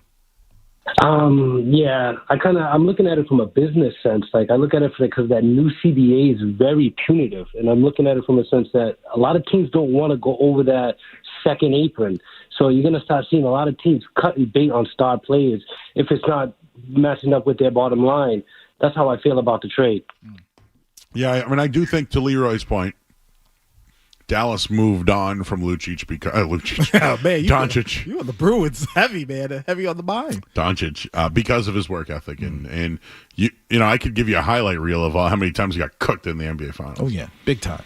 So maybe they were like, yeah, we're not investing in this, which I think was a stupid move. That's his fault. That's his fault if that's the case. Yes, just like we said. Remember how the Montreal screw job?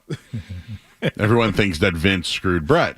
But Vince thinks Brett screwed Brett, so therefore, Luka may have screwed Luka. I believe it wholeheartedly. Eric is in Reading. Hey, Eric. Hey, what's up, guys? Love the show. I think you guys are great and love all the takes today. I do lean a little bit with Leroy, but I'm going to look. I think if you're Dallas, I think they looked at the Sixers situation with Embiid. Embiid was Shaq 4 years ago. Everyone said he was the next Shaq. Now he doesn't play. He's kind of always hurt. And I think Dallas should go get Jimmy Butler. I kind of want to know what you guys think about that. Oh, now we're talking. Yeah, go get him. If I'm the Dallas Mavericks, I'm picking up that phone right now, calling Pat Riley. What can I get? I don't like the way Jimmy Butler has gone about this whole process of trying to get out of. Yeah, but the Heat in a way, situation. I don't either. But how do you get out of a situation? You become a malcontent, right? That's so whack. That's so whack. It'll probably work, but it looks really, really bad. So I'll look into that one during the break here. How could they do it? I mean, I'll look into that, but is Klay Thompson and Jimmy Butler and Kyrie Irving? I mean, Kyrie's you got some 3-point shooting at least. You don't have to worry about that with Butler. The NBA. That would, you know what though? Thinking of that one. What's that? Maybe they are looking at it as maybe that is. There's other names. De'Aaron Fox. Mm-hmm. There's a bunch of guys. Is there some sort of player where they're like, we'll get out of this long term, bring in the best? Would you call Anthony Davis the best big man in the game? Probably. He's one of them. Yeah. Probably the best big man in the game. I like Jokic, but yeah. Top. He's up there. Top 3 big men in the game. Yeah, Sure. yeah. Okay. Yeah. Jokic is on a level. Mm-hmm. Could you get a Jimmy Butler type with work ethic and win that way? See, I like Jimmy Butler's work ethic, but now his impact on the locker room comes into play because of how he's been handling this whole Heat thing. Yeah, but the thing is I think Jimmy could be the star. Like, he could take over. Yeah, I'll have to look in. How would they do that one? I don't know. I'll have to look into it. Joe, the more we talk, I'm like, man, the NBA might have an image issue. I'll say real quick, because you bring up a lot about the NBA. Yeah, we feel like we should just talk about the NBA at some point today. Like, how do you change it, the rules, all this stuff, because they want to go. They're trying to change the game. Mm-hmm. But image issue, Dallas had an image. They had 2 of the greatest European players ever in, Dirk Nowitzki and Luka Doncic, and they just ripped that out of the program. I guess what I mean is, as a fan sitting back, and I'm like, wow, I see Joel Embiid, great talent, but it seems as though he just wants to check and he doesn't want to put in the work to become a champion. I look at Luka. You already know how I feel about him. Great talent, but seems like he doesn't want to put in the work to be in the best, to be prepared to try to go to the next level. I look at someone like Zion Williamson. Great talent, but he's always out. Seems like he's just collecting a check. That's what it seems like, and maybe that's part of why Dallas made the move they made. Investing this much money in a player, we have to make sure that player is invested in the game, and Luka may not be. I really don't. I mean, we got all the signs that he's not, but again, this happening overnight or yesterday tells me more and more that Luka wasn't invested. He's not invested in the game and elevating his game. We got more on this. We'll talk to you guys coming up next here on the Sports Hub. More Joe Murray coming up on the Sports Hub.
All right, back here at 98.5 The Sports.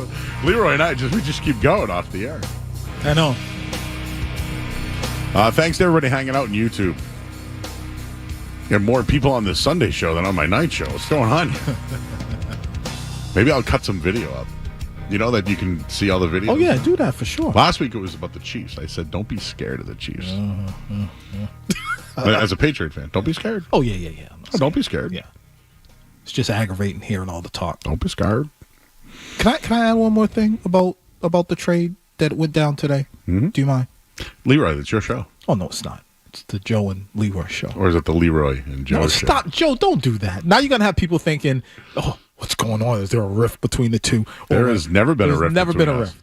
If someone thought you and I had a rift, I would say that's made up. Okay. That's a narrative. But that's why I asked you. I said, can I? Hey, Maz called me a bitch this week. Uh-oh. But we're cool. He's been texting. He's listening right now. Oh, okay. That's what's up. He even said, I've never seen Leroy. You found a way to make Leroy mad is what he's texting me. He goes, you didn't even have to call him a bitch. I just wanted to say concerning this trade. A lot of people, oh, my God, Luka. Yeah. Oh, what are they doing? When you mention Anthony Davis going to the Dallas Mavericks, I need people to stop dismissing Anthony Davis as if he's just some other player. He is a great player in this league. Yes. He's the best player, or was the best player on the Lakers, but he suffers from what a lot of players who have played with LeBron James have suffered from. LeBron James' light shines so bright that people it dims the light of others. Chris Bosh, people acted like he was a bum. He was not. Kevin Love, they acted like he was a bum. He was not. Kyrie Irving, believe it or not, people try to talk as if LeBron did it all by himself in Cleveland. No, Kyrie Irving was there, and it's the same deal. Kyrie hit the game-winning shot. But people talk as if it was all LeBron. LeBron went 1 year with a bunch of scrubs and went there. They lost. Yeah. I mean, people. But it's the same thing now. People just kind of dismiss Anthony Davis's impact in basketball today, but he's a great player. My real pushback is, if you're going to trade Luka Doncic, you got to get more back than Anthony Davis. I hear you.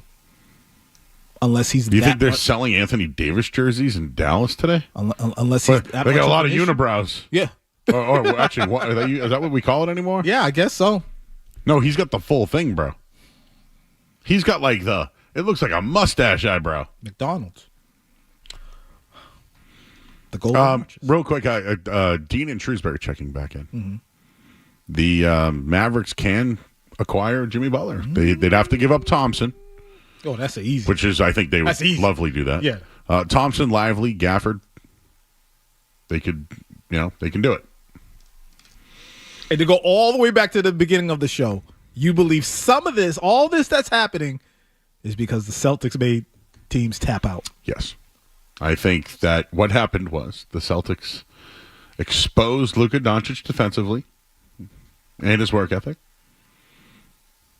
And instead of investing in their 25-year-old that's going to get a Supermax, they traded him. See, that's so. You said exposed Luka, which is true, but it's crazy because that's who he's been, but people don't pay attention until it's the national spotlight. Mm-hmm. He's been a lazy defensive player and someone who doesn't stay in shape for his entire career. Yeah, even when he was 14 years old, he was like that. Unbelievable.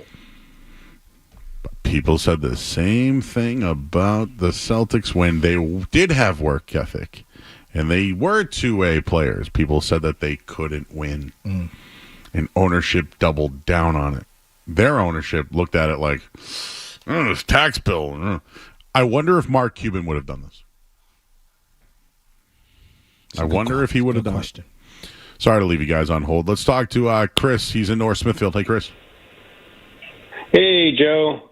Leroy, how are you doing? Good. How are you? Not too bad. I am 100% Team Leroy on this. Joe, you've been making your points and then counter-making your points the entire time. You just said the reason why they got rid of their 25-year-old premier guy was because he has no work ethic and he's fat. Yeah, you didn't say fat. I want to say fat. Wait, hang on. I think they're stupid for doing it. I think they're let it be known. I think they're stupid for doing it. 100%. Okay, so I did not, just so you know, the counterpoint, what you said, no, not true. I know why they did it. I think they're stupid for doing it. So they traded him because they don't want to give him a supermax to a fat, lazy guy. Yeah, who's a top 5 player in the league and get you to the finals. But that's fine. We can agree to disagree on it. I think they're stupid for doing it. Okay, well, here's the thing. I had no idea. I mean, I knew what Luka was, but I didn't know him until I watched the finals, like most people in the NBA who watch games, because you don't see Dallas games. Mm-hmm. I've never seen a guy who had his one shot be that lazy. Now, he scored, but he was a detriment on the defensive side of the ball. And I don't see how you could understand how you can't understand the fact that they didn't see it too. They saw it. He scored a ton of points, but yet he was constantly either out at the end of the game or he was trailing. He was constantly not valuing. Chris. Like, okay, we get all that. Do you think the Dallas Mavericks are going to compete for a championship in the next 5 years? No, absolutely not. Okay, then that's my point. And I think that is my point. Shut up. That's my point. Dang, that is I'm going to scream for the rest of the 2 hours that my point is this. He's fat. He has no work ethic. Blah, blah, blah. You are now irrelevant. You are Dallas. The only reason I want to go to Dallas is Pecan Lodge. That's it. I don't want to go to Dallas anymore. They are now irrelevant. They're the Atlanta Hawks. Anthony Davis, Kyrie Irving, Klay Thompson. Get more guys that have won championships that nobody cares about anymore. They're now irrelevant. So, yes, you know what, Leroy? You're right, Leroy. You're right. But now they're irrelevant. That's why I brought up the Mookie Betts thing, because now the Red Sox are irrelevant. When you give up on your star player, you become irrelevant. And in the NBA, right, Zion Williamson. The other night, I'm ready. Give me Zion Celtics, but taps out before the game. Yep. I'm just. Can I watch somebody? Trey, I like Trey in Atlanta. I like him. But guess what they're going to do? They're going to trade him too. And guess what? They're going to be even more irrelevant. Oh, Joe, you counter. My point is they traded a top 5 player in the league. Whether he's fat, whether he can't move, whether this, and that. Now they're irrelevant. The Lakers are now relevant. You have now made the Lakers relevant again. But Celtics fans, But here's the thing. Okay, relevant maybe. Okay, sure. I don't know about you, but I'm more concerned about winning. And relevant or not, I don't think Luka at this point, the way he carries himself, the way he approaches preparation for the game, it doesn't automatically mean that they're going to be a winning team. I just don't. If Dallas wins the championship this year, Leroy, if they win the championship. Yeah, they're not winning. Oh, no. But they weren't going to win with him either. If they win it this year, see, this is where I disagree with you. Really? I don't think you're listening to me. Ownership invested. If they invested a team that just went to the final. Who went to the Super Bowl last year? Was it the 49ers? Yeah, Chiefs and 49ers. Yeah. They have a decision to make with their quarterback, right? Yep. Right? Yeah. Do you think I'm just trying to. But Purdy's not a top 5 player in the league. Okay. I'm just saying, when teams lose, right, generally, they try to get back there. Right? For the most part. I mean, true. They try to get back. Dallas didn't. Dallas could have just rolled Fat Boy back out there and still had a chance as a 7th seed and still could have gone to the finals. But, Joe, hear me out. Why are you automatically looking at the Dallas Mavericks organization as they're in the wrong? Maybe your focus needs to flip, and maybe it's Luka. Maybe it's him. You think, put it like this. If Luka showed up in shape and played defense and didn't get hurt, none of this happens. Listen, I think that Luka's not getting the super max because of all those things. I think Dallas is going to go to the bottom of the league and be irrelevant. And I think the Lakers are back in the championship conversation. I said it before, but I totally disagree. I don't see it that way. We'll see. We'll check back in June. Yeah. But where I started the show, because the guy wanted to say I'm a counterpoint. I make a point, and then The Celtics. The Celtics exposed Luka Doncic to the point where ownership, the new ownership group that has to pay a long-term Supermax deal, decided we're not going to invest in this guy. Why? He got exposed from the Celtics. Do you disagree? I don't. It was funny. The last caller said he didn't know about Luka until the finals, which kind of proves the point. Not with organizations, but fans in general. A lot of people just didn't watch. They just saw the highlights on social media, looked up his stats, and said, oh, he's one of the greatest because he scored so many points. Yeah, he scores a lot, but he doesn't do anything else. Let me not say that because he does. He's an assist guy. But defensively, cut it out. Stop. Someone said such a green teamer take, but tell me where I'm wrong. I think and I've also sat here and said, people said things about the Celtics. Tatum and Brown can't win at 25 years old. I can give you scenarios of where this has happened. Jaylen Brown could have been traded 5 times. They didn't trade him. They stuck with him. And when he was the worst, Jason Tatum got hurt in a Game 7, and Jaylen Brown got exposed, right? Did Jaylen Brown get exposed in that Game 7? Yeah, he did. Exposed. Turnover machine. Oh, yeah. All the lefty jokes were flying. Remember his left-handed slam dunk contest? Oh, yeah. They still gave him the max. And you know what they did? They invested in him. They gave him a ball handler and a big man. And they won the championship. So for all the Tatum and Brown can't do it at 25 years old, blah, they did. Dallas just decided not to give the money to the guy that got exposed and is fat. And I think that they're stupid. Joe, here's a life hack. And this goes with all of this. Never, ever invest in someone who doesn't invest in themselves. I don't think Luka invested in himself where Jason Tatum and Jaylen Brown did. And that's why they got to Supermax, and Dallas gave Luka the boot. He didn't invest in himself. Period. Like I said, if he came in and you said, oh, Luka in shape. Oh, snap. Here we go. Now we got defense versus offense. Yeah. Playing defense. Luka. Defense. Defense. Luka probably showed up. The NBA, defense. You want ratings? Let's bring in defense. Ooh, yeah. Joe, his defense was so bad, though, that it was like, yo.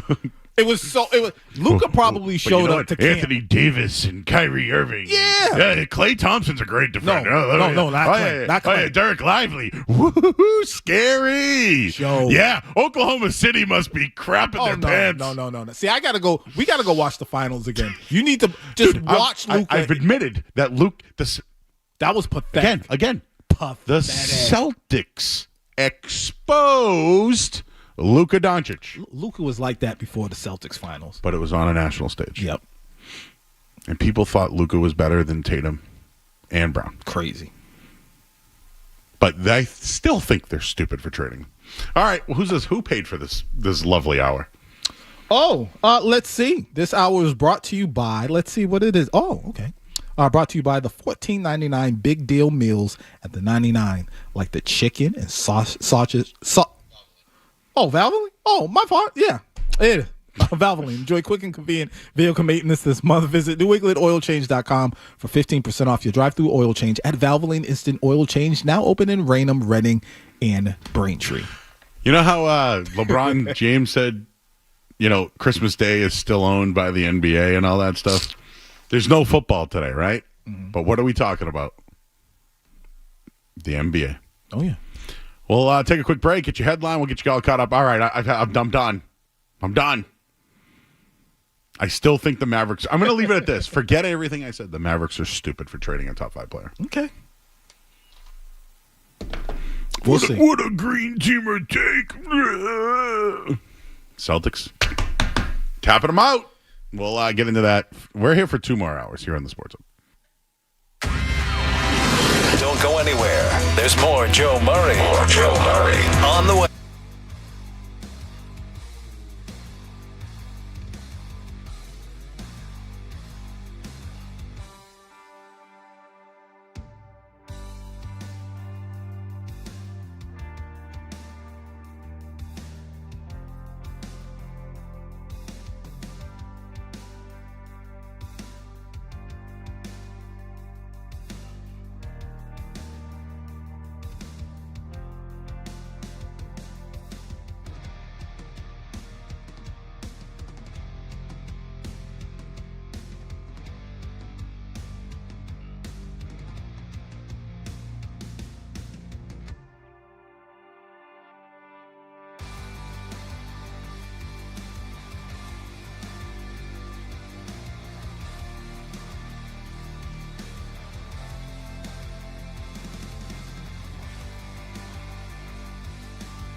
I think Dallas made a terrible decision in trading him.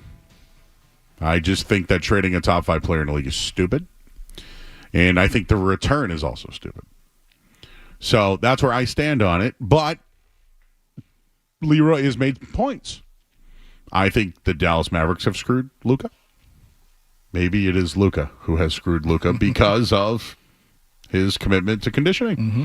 And with the new rules in the NBA and the aprons and the taxes, the new ownership group, which is now no longer Mark Cuban's group, they might have looked at it as they want to invest in defense, which I don't know works in the NBA. I don't know, last time I checked. So I'm on the record saying that I think they're stupid for trading him. You can give me all the weight jokes. You can give me the conditioning. I just think they're stupid trading a top 5 talent and not getting proper return. And I'm not saying that Anthony Davis is a slouch. He's a great player. I just think that revolving around 31-year-olds in the league, it's just, I don't know. You go from a top 5 player to, I guess, top 2 big man in the league. It's just, I don't know. To me, I think that Dallas has become irrelevant. And the Lakers are going to be back. That's going to be something to watch. I want to see how Luka, who, by the way, we don't even have a real, maybe we do and I haven't seen it, but an update on his calf injury. But Luka and LeBron, how is that going to work? How is that going to work? This is going to be very interesting. And, obviously I hate the Lakers because I am a Boston fan and whatever. But I tell you what, when they first hit that floor together, I will be tuning in. I don't care if the game come on at 10:30 at night on a weekday. I'll be locked in. All right. Go to the phones. Rich is in Plymouth. Hey, Rich. Joe. The last time I called to talk to you, it was the same time when you were trying to say that the Celtics should trade Ben Simmons for Jaylen Brown. So your takes, your basketball takes are sometimes a little off. Understand this. To Leroy's point, the conditioning was an issue. I mean, all the reports are saying that this wasn't just like a one-year thing. This has been a multi-year issue that they've been talking to Luka about. When you watch the West Coast, the Western Conference Finals, remember how Luka grabbed the beer to celebrate, and there was a dude that pulled the beer out of his hand? Guess what? That was the GM. So this is probably a bigger issue. It was Michael Finley, former Celtic. It's a bigger issue. So we're proud. You want to be accurate. Let's be accurate here, okay? Okay. You don't like what I do? I'm gonna check you on what you say, dude. All right. What's more to the trade? Just get to it. What's more to the trade? At this point, they didn't think that Dallas. His phone stinks. Sorry. Justin. Oh, I'm sorry. I lost you, Justin. Call back. Will's in Dorchester. Hey, Will. Listen, y'all. Leroy, I got to be respectful to you, man, all right? Because respectfully, there are points in a franchise's history when they look at a moment, and they say that's where the decline began, that's where everything went down. And this right here is that point where I think the Mavs are going to look back in 20 years' time. They say, yeah, that's where all of it went wrong right there. I don't care how badly you think he's doing defensively. I don't care if you think he's like the fattest player in the league. This man is easily a top 5 player in the league, and I think it was a dumb trade. In other words, I could use it as a stupid trade, y'all. Bad trade. And my response to that, you'll never win with a player like that. I'm sorry. You might get close. You might have a flash in the pan. But when it's time to really get busy and get down to work and try to seal the deal like you saw Dallas last season, everybody was picking them. How come everybody was so confident, except for there was a lot of Boston fans or people who watch the NBA and say, man, the Dallas Mavericks have no chance. But everybody else, y'all drinking the Kool-Aid. Oh, he's so great. Look at his numbers. Look at everything he puts up. Dude, when you're not committed to the game and you're committed to one side, let's just say, playing offense, you're going to get close, but you're not going to win. You're not going to win. He needs to improve in multiple areas concerning basketball and maybe even off the court. I don't know. But their move, Dallas making this move, tells me that they don't believe in him and they've seen enough. This isn't just some spontaneous, spur-of-the-moment decision. They've seen enough. Listen, I just hope they do more. Because right now I think the trade stinks and they're irrelevant. You want to watch Dallas Mavericks basketball?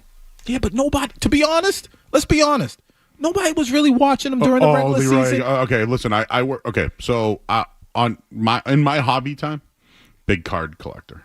Okay, Luka Doncic is one of the most collected memorabilia pieces. Yeah. Going.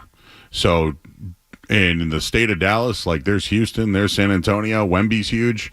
Luka Doncic is bigger. I guess when I say watch, I mean literally sit down. Game starts at 10:30 and you're sitting there watching. People love Luka. A few of the reasons why is because, again, we can't dismiss the impact social media has. People can easily look on social media, see the highlights, see the step back, see the footwork, see the fadeaway, and be like, oh my God, and then go look up his numbers. Oh, he had 36 for the night. And then that's their guy. I've seen it happen with my own kids, with a lot of young adults. They're not watching the game. They're watching the highlights, and they're seeing what everyone else is saying.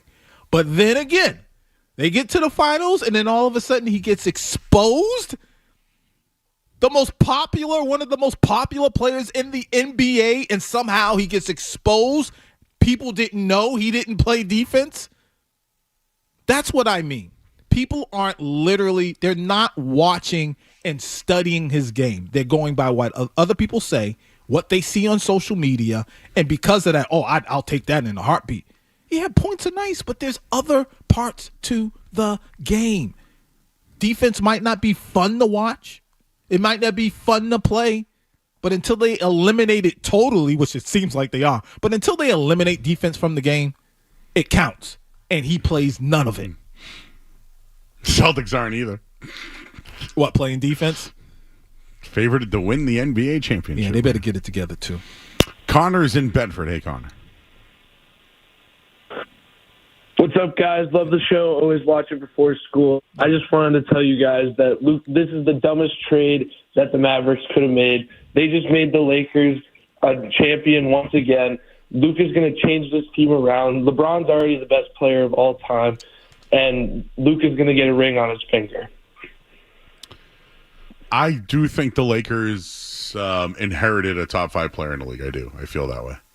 I feel like the Lakers become more relevant and Dallas becomes irrelevant. May I also just bring up trends that Dallas has done? What's that? They have traded Kristaps Porzingis, Jalen Brunson, and now Luka Doncic. So to sit here and say that Luka doesn't impact the Lakers, I think is stupid. Because Kristaps Porzingis impacts the Celtics. Jalen Brunson's an MVP candidate. So for them to just move on from guys that are helping other teams improve, I think you should at least, I don't know, be critical of what Dallas is doing. Like, you got to be a little critical here. I think it's yet to be seen. Well, okay, how about with Porzingis and Brunson? Can you be critical about those trades? Brunson, because last year you can say they went to an NBA final, right? Yes. But then you're going to tell me that it's not good enough. Brunson, yes, I think with KP, and this is why I mentioned him earlier, I said if you want to compare what's going on with Luka to anybody on the Celtics, I would compare more so to KP. Why? Because he was injury prone. It was always something. So I give Dallas a pass on that. But then going back to what this guy said about the Lakers, they're automatic champion. What? Again, what are people watching? And then to just get rid of Anthony Davis and know he's not there anymore and just think, Luka's showing up and it's just going to be absolutely fine.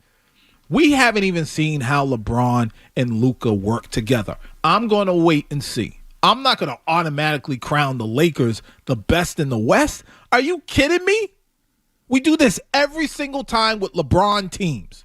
Anytime somebody comes over, anytime LeBron gets his way, they're the best. They're the best. They're the best. They got one championship with LeBron with the Lakers, and that was in the bubble, and they've been mediocre or even below average. Let's wait and see.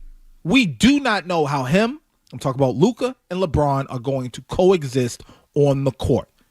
Y'all know Luka is a ball-dominant player on offense. LeBron's going to want his touches too. Will LeBron sacrifice? I don't think LeBron's really a ball dominant guy anymore. But is he going to be okay with really?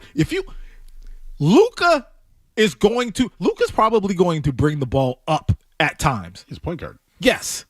But that's what LeBron does too. All LeBron likes to. I think LeBron's game is less ball dominant. We have to see how they're going to adjust to each other. And plus, he's on the back nine. Like, this is going to help LeBron. You think LeBron believes that? Totally. Yeah. If LeBron, besides Dwayne Wade and Chris Bosh, maybe Kyrie Irving at one point. Yep.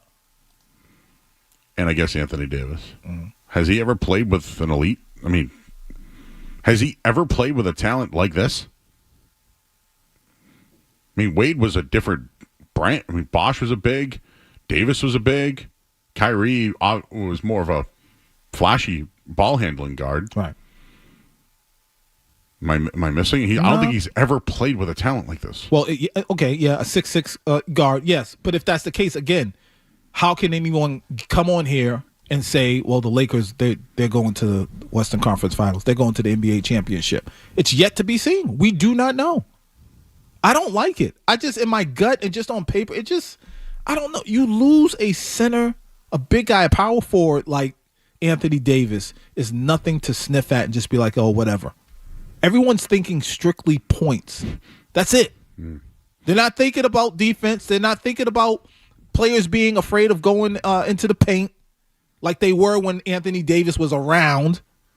They're not thinking about rebounds. They're not. You're just thinking strictly points. And my point is there's more to basketball, there's more to sports than putting up big numbers offensively. It takes defense too. He might be the worst defensive NBA player, superstar player of all time. Terrible. God-awful, ugly defensive player, and he's done nothing to prove or show that he's going to do anything different when it comes to playing defense. Nothing. And he's coming off of a calf injury. Pump the brakes, people. We shall see. Now, he might show up and be ready to go. This might be the turning point in his career where he says, you know, enough is enough. I'm going to prove people wrong. That's good for him. But I can only go by what I've seen. He's never done it before. I don't trust him to do it now. It's called habits. And people said the same thing about Jaylen Brown and Jason Tatum before they won the championship. I have to be consistent here.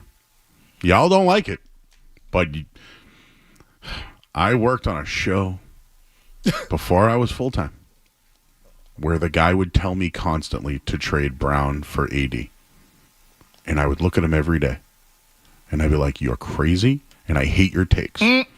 Every day. And now the Dallas Mavericks have traded top 5 player, insert name, Luka Doncic, for AD. And I hate it. And I think they're stupid.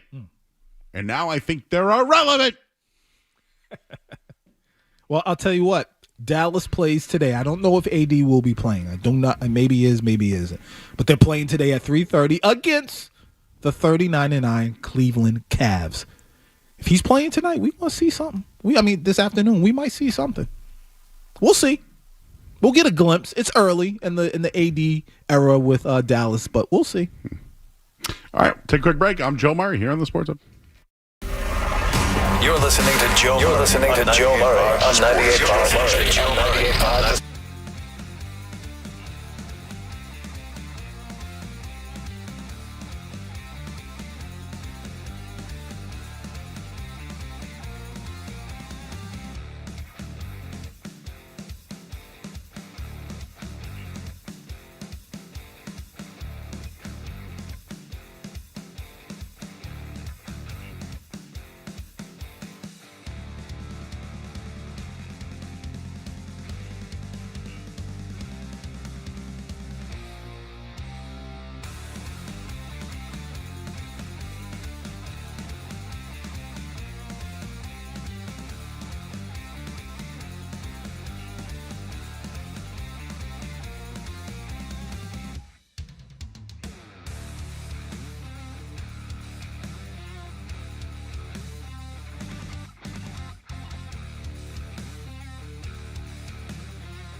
I don't know. A little knock here because with Luka, he still needs to prove he can stay healthy and be in good conditioning. There's still some concern there. He's going to be paid a ton of money moving forward. It's really an A+. It's an A+ for the Lakers. It's an A+ for both of them. Okay, I'm an easy grader. For the Mavericks, though, oh boy, this is an incomplete in one sense. This could be an F+ because of the lack of trade return. It could be a B at best.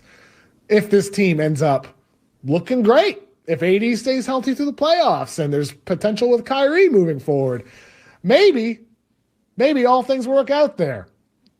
But trade return wise, it's an F. How do you only get one first-round pick back? The Lakers had 2 they could offer and swaps, and you only get 1 back. So I'm giving an F+ to the Mavericks for this trade grade with the note that it could end up looking better in hindsight, considering the way this roster is just so balanced now. This is a move where it's an F unless they win a championship. They got to win a title here, or it's an F. They have to win a title over the next 2-3 years. Have to. Or it's an F. Simple as that. It's an F.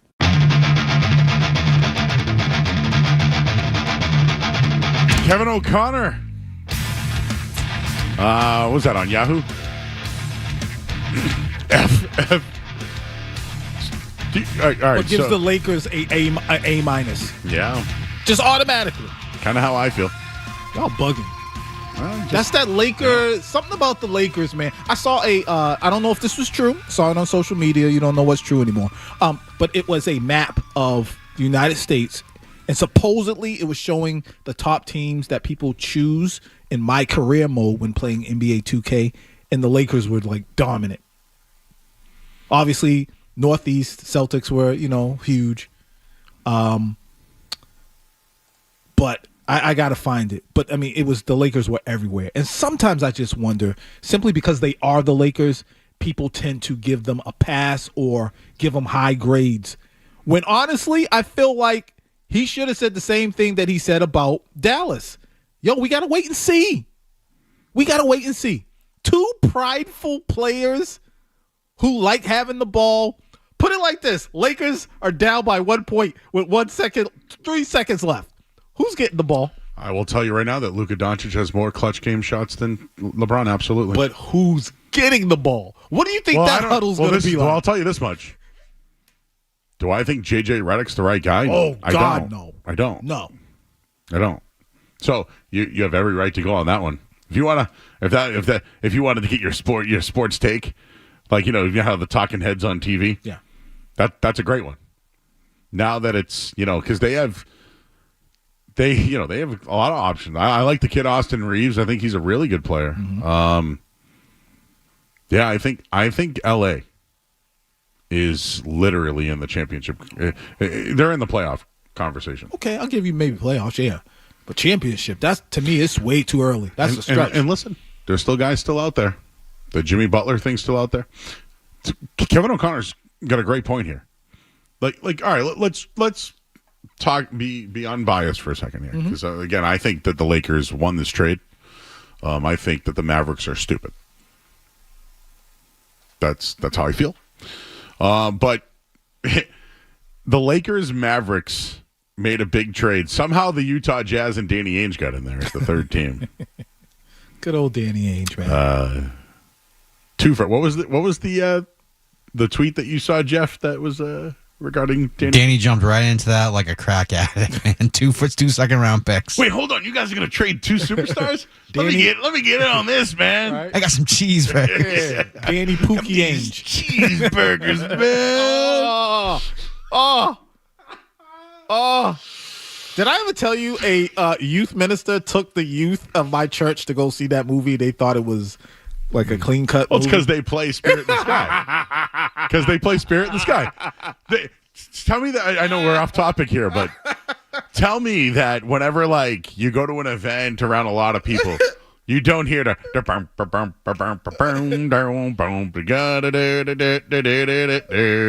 you always hear it.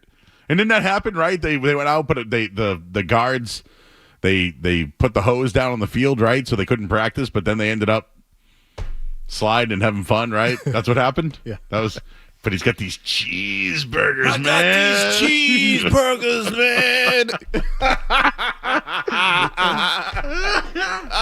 Come on, man. Oh, man. All right, so the Mavericks. I can't stop thinking about that right now. Man. I got to do it one more time. I'm sorry. I got these cheeseburgers, man. And then what would happen is he'd make a tackle, right? He'd make a tackle and then pull it out of his pants and be like, here's a cheeseburger for you. Oh, and then he'd just tap it right on his chest. For those that don't know, don't be a menace while drinking your juice, blah, blah, blah, blah, blah. The Wayans brothers. Well, that was one of them. I was going with, well, the cheeseburgers is don't be a menace. Yes. So we were just talking about two different movies right now. Yeah. Don't be a menace where it started. Yeah. But do you remember The Longest Yard with Adam Sandler? I got it. Terry Crews. Terry Crews with the cheeseburgers. He'd pull out the cheeseburgers. I got to pull up the clip during the break. Now we're talking about two different movies. See, I'm thinking don't be a menace. To South Central while drinking because he said Danny. No, I get you. With the crack addict, with the cheeseburgers. Yeah. Yes. Yeah. Okay, thank you. Unbelievable. The Mavericks, in a trade here, Nico Harrison is the GM. Believes defense wins championships. Uh-huh. Davis, arguably a top 5 player in the league, and at worst, a top 2-way player in the league when it comes to defense, says. Davis is about to turn 32. He and Kyrie Irving will have a short window to win a title, and if they don't win, it will cost the Mavericks big time, who made the finals last year with Doncic, by the way, a 25-year-old superstar who would have at least another 7 or 8 years of elite prime. Supremely weird trade by the Mavericks, even when taking into the account the reported conditioning concerns over Doncic. But looking back is pointless. It's now all about the future, both the immediate and long term, with the Mavericks relinquished all of that for a limited shot at a title in a league where there's no guarantees. No, there weren't any guarantee with Doncic either, but at least he had age on his side, and that's at least helped them in the finals last year. And that's where I bring up the Celtics. The Celtics had 2 young players about to get super maxes. They lost the NBA title one year and then lost in a Game 7 at home the next year. And they could have moved on from Jaylen Brown. They didn't have to give him the money. They gave him the super max. And he had a horrible game. Horrible. But instead, they invested in both players. The Mavericks have moved on. They moved on. I think they're going to lose big time. The Mavs have to win the whole thing for this to work out. It is true. What has to happen for Luka and the Lakers in order for that to be considered successful? Well, I just feel like maybe the Lakers don't have payroll issues. Right? I mean, they're the Lakers. Like, great ownership and I don't know. I mean, they have young assets that are really good. Like if they wanted to move on from guys, and they have draft picks. I guess so. What should be their goal?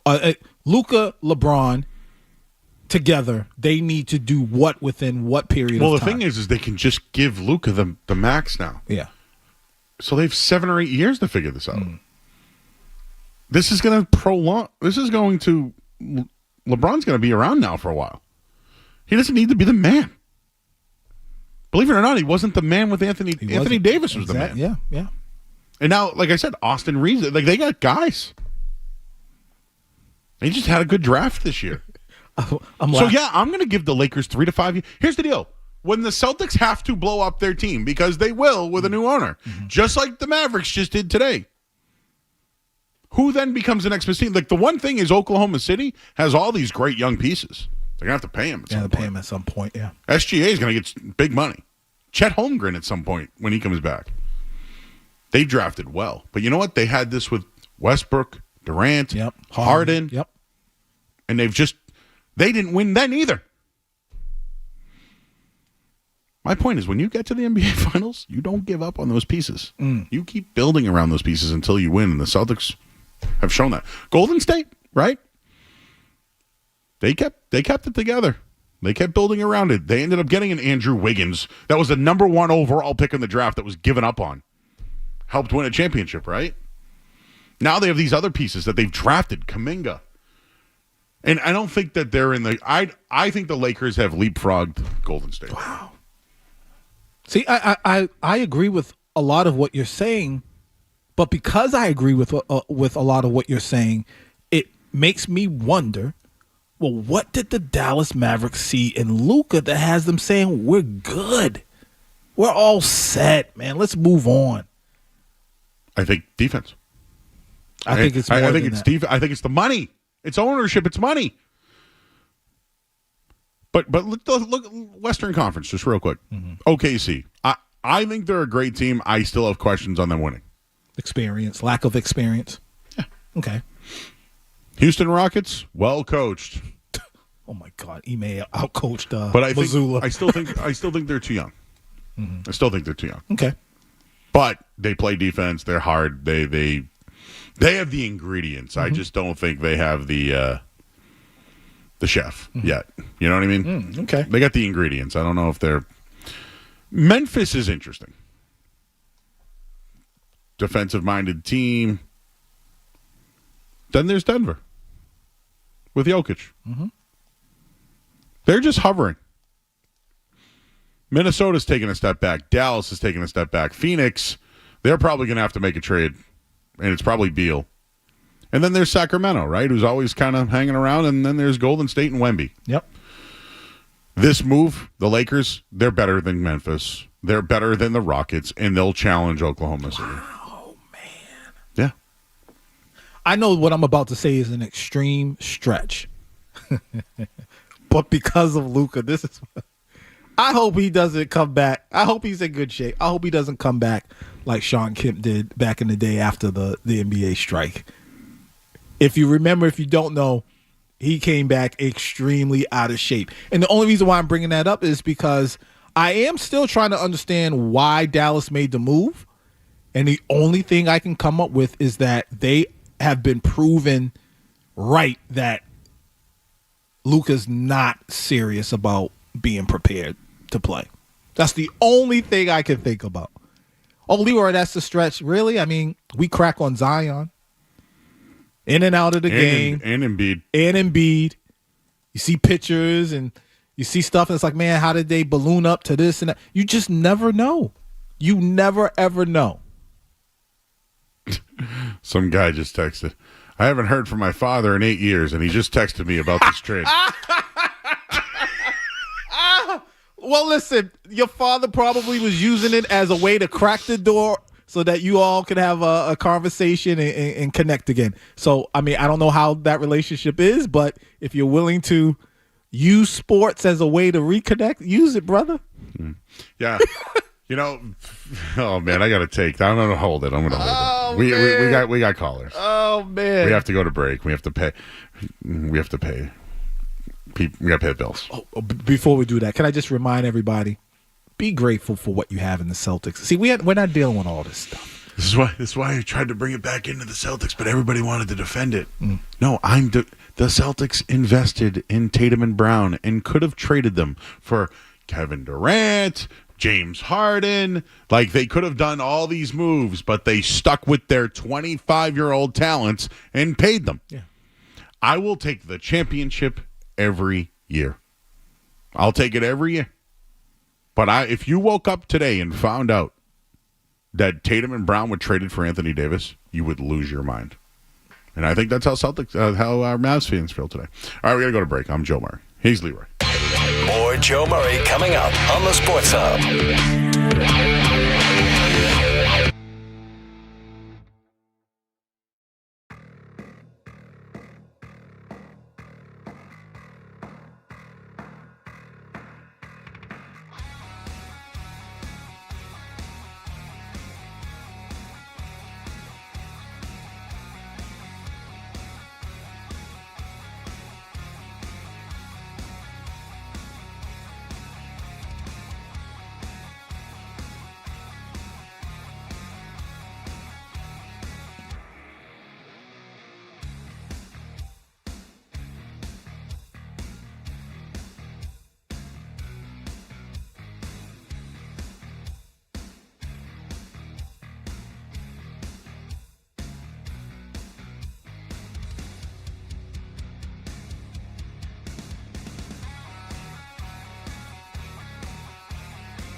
win them a championship. It did. Their front-running style, Miami, tap out. Cleveland and Donovan Mitchell, tap out. He tapped out. And the old Pacers, tap out. Mm-hmm. And then the NBA Finals, everybody. Oh, Luka's the best in the world. Oh, my God. Luka's so good. Oh, the Mavs in 5. Instead, it was a gentleman's sweep by the Celtics, who exposed Luka Doncic. But don't you think that's part of the problem today? And now they have tapped out. They tapped out. Okay, I had to get that out. But think about that. You mentioned the NBA Finals last season. Before that started, we did hear a lot of people, Dallas, Luka. So misinformed. How? How are people so misinformed? And then when the series goes down, Dallas pretty much gets embarrassed. And then you fast forward to today, I feel like some of the remnants of that mindset, that thinking back then, that Dallas and Luka are just, oh my God, they're unstoppable, unbeatable. Celtics could never. I think some of that thinking is happening today. Oh, how could the Mavericks do it? Oh my God, Luka, once in a generation, talent, blah, blah, blah. They're probably the same people who were saying before the finals started last season that Dallas was going to win and that Luka was going to lead them to the promised land. Mm-hmm. Misinformed. And then, I don't know, but 6 months, 7 months later, 8 months, he's traded? What happened there? What I'm saying, what I think happened is people, for whatever reason, misjudged Luka as far as a NBA championship performer. They thought it was automatic. They misjudged. And I personally feel like they're misjudging now. They misjudged Tatum and Brown, too. They said the same things. Just like, remember the big three with the Nets? Who broke that up? Celtics. Durant, Irving, Harden. How'd that work out? Who beat them? Celtics, yeah, I remember that. It swept them, right? Tap out. Right? How about the process? Philadelphia. Sixers? Oh, yeah. Celtics run them all day. Yeah. Except for Christmas Day, but New York Knicks, right? Yeah. Got the whole Villanova crew, right? Wow. Mm-hmm. Yeah. Mm-hmm. And then they forced out Luka Doncic in Dallas. Will the Celtics get any credit for this, or is it just me when people want to call me a green teamer when I'm just telling you like it is? People did this when the Patriots would beat you, right? The Patriots would beat teams, the league would change the rules. The Patriots would do this, some coach would get fired, right? It happened all the time, but yet I'm a green teamer. So when the Patriots did this and were successful, it happened. It was fact and true. When the Celtics do it now, it's like, in a way, to agree with everything you've said all day today about Luka's, commitment to conditioning and defense. It was the Celtics who exposed him. Oh, yeah. Just wanted to throw that out. Mavericks knew it, obviously, but I think they were embarrassed by what they saw in the NBA Finals. And I have to believe, I don't have any facts to back this up, but I have to believe they expected him to show up this season in much better conditioning and with the heart to play defense, and probably saw none of that. And then the calf injury, and he's out, just like, enough. And then you want us to pay you max? I'm all good. Riz in East Providence. What up, Riz? What's good? You already know. First and foremost, shout out to the fam. But you had a caller earlier today who stated just give the championship to Luka because he's getting traded to the Lakers. Like, hold up, man. Just because you got two top, I'm not even going to say LeBron's a top 5 player, but an all-time player with Luka over there in L.A., it doesn't matter. It does not matter if you got a bunch of talent. You got to wait to put ball on the court first to see how everything meshes. But the biggest news on what we're not talking about today, fellas, is how 98.5 traded Leroy for Sway in the morning, man. Shout out to 98.5. I'm a holler. You do look like Sway today, bro. Oh, stop. Well, I haven't got my, I gotta get my hair done. I did get a lineup. Sway. What was he? MTV. What was he? MTV, but he does Sirius, I believe, XM now. You look like. But I've also told you look like Idris before. Yes, when I had told me Idris Elba when I cut all this off. I've heard Kyrie. Did I tell you about the time I went to an event? Danny Amendola. Am I saying his last name? Danny right? Amendola. Amendola. Yeah, that's fine. I always say amen because I went to church. Anyways, Amendola. He had an event when he was with the Patriots, and they thought I was. There were people in there who thought I was either Malcolm Butler or just a random Patriots player. So I get all types of stuff. Well, you walk around with like a swag. I guess. Yeah, when I see you on there, I'm like, is that Leroy or is that an athlete here? I guess. And I've been hitting the gym, getting in shape, baby. Real quick. Yeah, baby. How our conversation last week. Listen, a lot of people hit me up we good? wanting to help about the rings and stuff. We're good. I have to sift through all the love to get some legit help, but it's going to go down. Teaser here, but Mark Cuban has checked in. Uh-oh. He's related trading Luka to his wife. We'll give you that coming up next here on 98.5. Real quick. Who's this hour been brought? This hour, the Sports Hub is brought to you by Valvoline Instant Oil Change. Enjoy quick and convenient vehicle maintenance this month. Visit NewEnglandOilChange.com for 15% off your drive-through oil change at Valvoline Instant Oil Change. Now open in Franklin, Billerica, and Peabody. All right, we'll get the final hour of the show here next on the Sports Hub. Don't go anywhere. There's more Joe Murray. On the way on 98.5.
David Pastrnak scored 3 goals and had an assist to lead the Bruins to a 6-3 victory over the Rangers. The Bruins are off until Tuesday.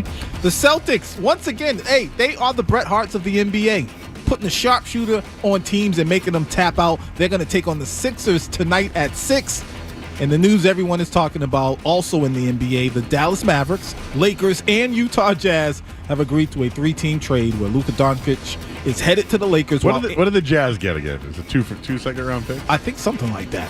Cheeseburger. Yeah, I know. Shut up. Lakers, while Anthony Davis is headed to the Mavericks. I got to do it.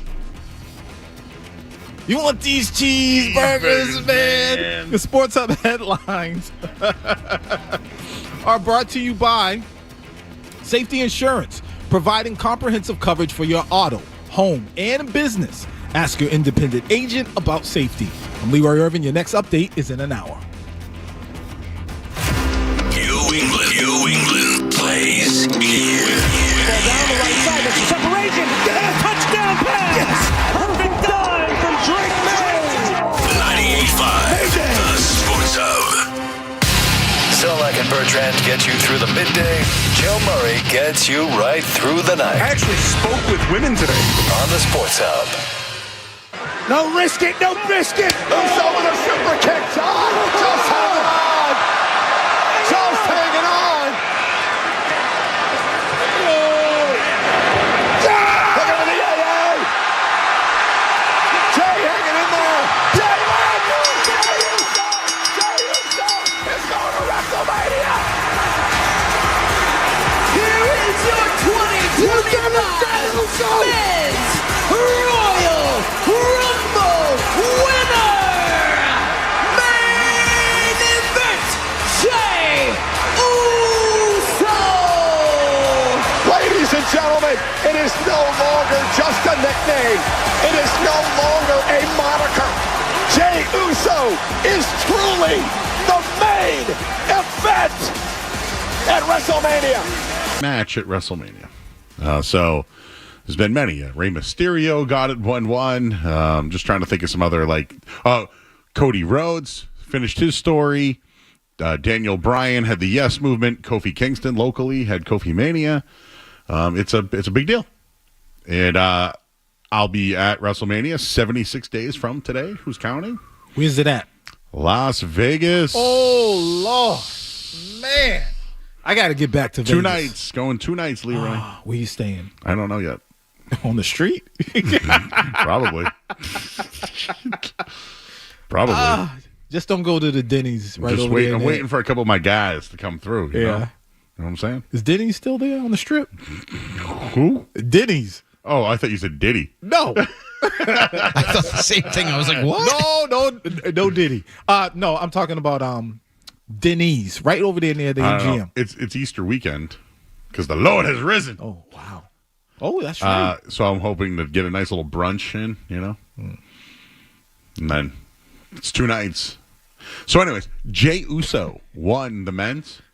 Jey Uso is very similar to maybe Shawn Michaels as one of the greatest tag teams of all time, and then went independent, and now will be in the main event. Nice.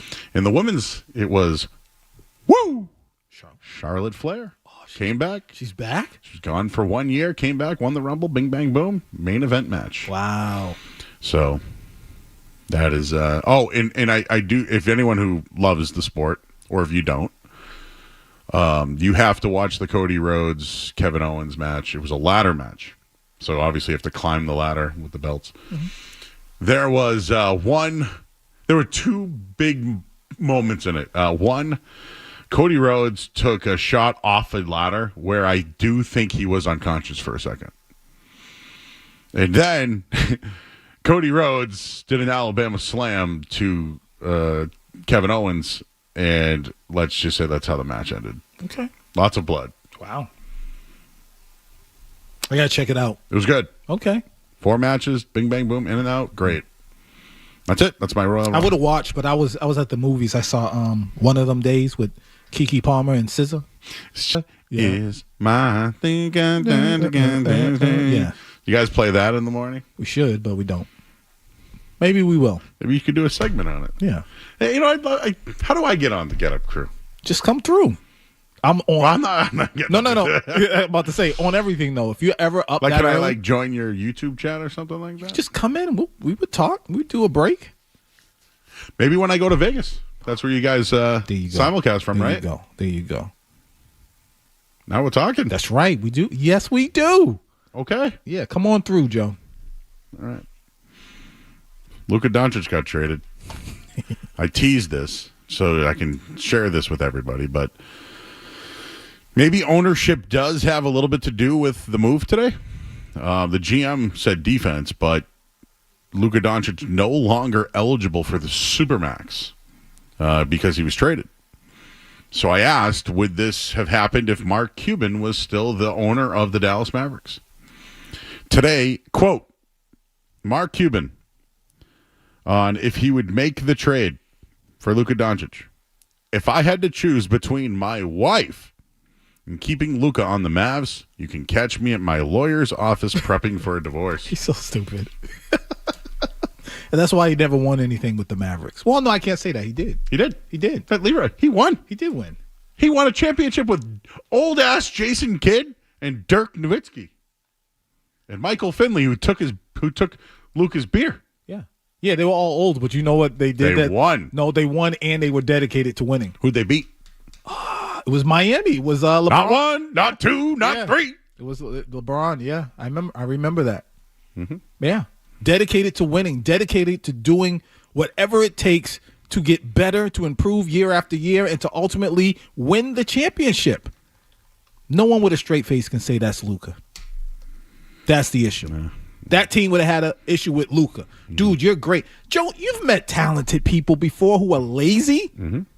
You've met talented people who think that's all it takes. It takes hard work, repetition. If we went back to that draft, right, the Luka Doncic draft, you know who the number one pick was that year? Who? DeAndre Ayton. Good Lord. Number 2 pick in the draft that year? Marvin Bagley. Jeez. Number 3, Luka Doncic. Number 4, Jaren Jackson. Number 5, Trae Young. He's pretty good, huh? Mo Bamba, involved in this trade, released. Wendell Carter, Colin Sexton, Kevin Knox. Mikal Bridges? Okay. How about Shai Gilgeous-Alexander? Is he good? Yes, absolutely. This draft had Doncic, Young, SGA. Jalen Brunson was in that draft. He went in the second round. That 2018 draft had really 4 players. Doncic, Trae Young, SGA, and Jalen Brunson. And I'll tell you right now, Trae Young, say what you want, leads the league in assists. He's in middling Atlanta. How's it going there? Right. Not great at all. I'm just telling you, the best players from that draft are Doncic, Young, SGA, and Brunson. Brunson's an MVP candidate. Was with who before he got traded? The Dallas Mavericks. Yeah. I had to think for a second. It feels like he's so New York for some reason, but yeah, Dallas. So I think the Mavericks are stupid. And even if it was because of money and work ethic, you're still stupid. And what did Kevin Durant happen to say? I know you sent that over to me. I'll pull it up here. But Kevin Durant, how did the rest of the league take the news? Right? How did it? Seriously. Because the rest of the league, not happy about this. Yeah, it was interesting because a lot of teams are playing and they were getting the news in real time. So, I would sum it up by saying a lot of players were shocked. They were shocked. Kevin Durant, what are they doing? So when the rest of the league does that, I question the Mavericks a lot. But see, KD brung up some stuff about loyalty. And, just more so like how he understands why players move the way they do. Let's say Jimmy Butler, for example. Like, you got to move the way you got to move as a player because teams aren't loyal to you. I don't agree with him on that, but that's where he was coming from. You have a guy like Luka who everybody just loves and adores, and they got to the NBA Finals. How do you move on from a guy like that, especially when he's up for a Supermax contract? To some degree, again, I get it, but then, like we've been saying the entire show, think Luka screwed Luka. I won't push back on Luka. The fact that he will not get a Supermax is on him. So for the people that want to bring up, wow, they screwed him because of the Supermax, Luka might have done Luka there on that one. I still think the Mavs are stupid. Been on social media recently, like within the last 5 minutes, and people are sharing bad videos of the Celtics and Mavs in the finals and the defense that Luka was playing. It's all over social media. It's an embarrassment. And I would just remind everybody that how many times did we see all the Jaylen Brown turnovers in the Game 7? How many times did we see Jaylen Brown and Jason Tatum get torched by the Golden State Warriors in the NBA Finals? People said to trade them too. They did. And they didn't. And bad play is bad play. But there's a difference between bad play. Yeah, your point is that the Celtics at least had the hard work and the ethic. There was effort. It was more about they needed they needed help. Yes. They needed support. I don't think the Mavericks have supported Luka Doncic enough. Kyrie Irving, Klay Thompson. Yeah. You drafted Derek Lively. He's a fine little player. Well, now it's going to be Lively and Anthony Davis and Klay Thompson and Kyrie Irving? And you think that that's what's going to win a championship in this league? Sorry. No. Irrelevancy. They have gone to the island of irrelevancy. We'll see. Eric's in Haverhill. Eric. Hey, how's it going? Hey, Leroy, I'm sorry, man, but you're wrong. I hate to say it, but you're wrong here, bud. Okay. I don't feel like they did their due diligence. I feel like you could have called around, checked in on Giannis. We know there's some turbulence up there. Ben Carroll, Jalen Green. You could just called around the league, at least made it known. Because getting a 31-year-old off-injured player that didn't work well with LeBron, that you're convinced is going to work well with Kyrie, I mean, the logic there just doesn't make a ton of sense. But from the Lakers standpoint, love it. Makes the Celtics-Lakers rivalry awesome. I think you're looking past LeBron. Maybe you can trade him after the offseason, work with him to see if you can get some more rings somewhere else. And now you kind of freed up another max slot. But I think for the Lakers, it opens up the doors where they were in a relatively dead spot. I don't see the advantage to them. Would you rather play in Dallas or in L.A.? If you're the next big-time free agent, I don't know, Trae Young, where does he want to go now? And I know that Luka and Trae are probably not a good combo, but I'm just giving you names, you know? The Jimmy Butler thing's interesting. Did this now open things up for Miami? For Butler to go to Dallas or even L.A. for that matter? It could. L.A. still has their first-round pick. The Dallas Mavericks had a chance to get both of the Lakers' first-round picks. Now, when you go over the apron now, do you know that your first-round picks freeze? They're like eggs. They freeze now. You can't trade them. You can't use them. But they could have gotten their two first-round picks. They said, no, they just wanted one. So now this does open things up for the Lakers. They have young players with – Austin Reeves a good player, man. Right? You want to look at their roster? I think it's whack. Don't get me wrong. But this Dalton Connect kid's pretty good. Right? Like Dorian Finney-Smith's been around. Like Gabe Vincent. Like those are Shake Milton. You can trade all those guys. Yeah. Salary buffers. There you go. I've been. Man, if Jimmy Butler ends up with Luka Doncic and LeBron James, oh man. Okay. Yeah. Now. Man. But it's still you still don't know. Joe, I have to respond to what the last caller said because when he said it, I had to just take a deep breath and just get myself together. I'm not understanding the criticism of Anthony Davis as far as his availability. He tends to get injured. I don't understand that. And in the same breath, someone can give credit to Luka and the Lakers.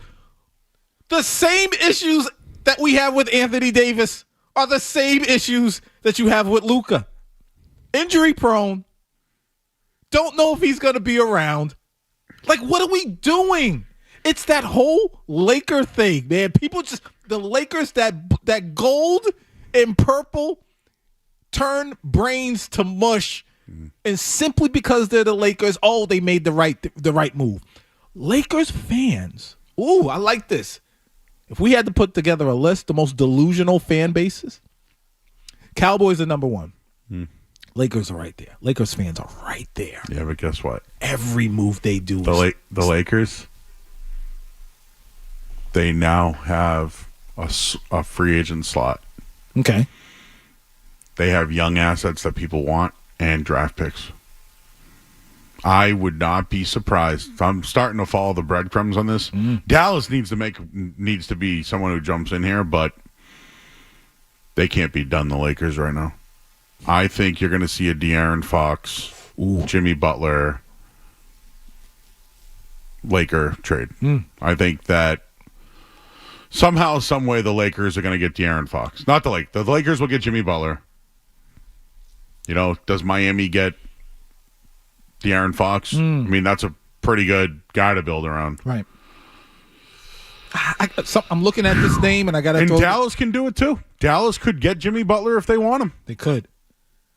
I got to throw this out here too. I'm looking at this man's name, and we all know him. I'm not sure LeBron James makes it as a Laker. Well, here's the other thing: they could trade LeBron James to the Warriors. Yeah. But now the Warriors become I don't know. Do the Denver Nuggets actually want to support the best player in the NBA?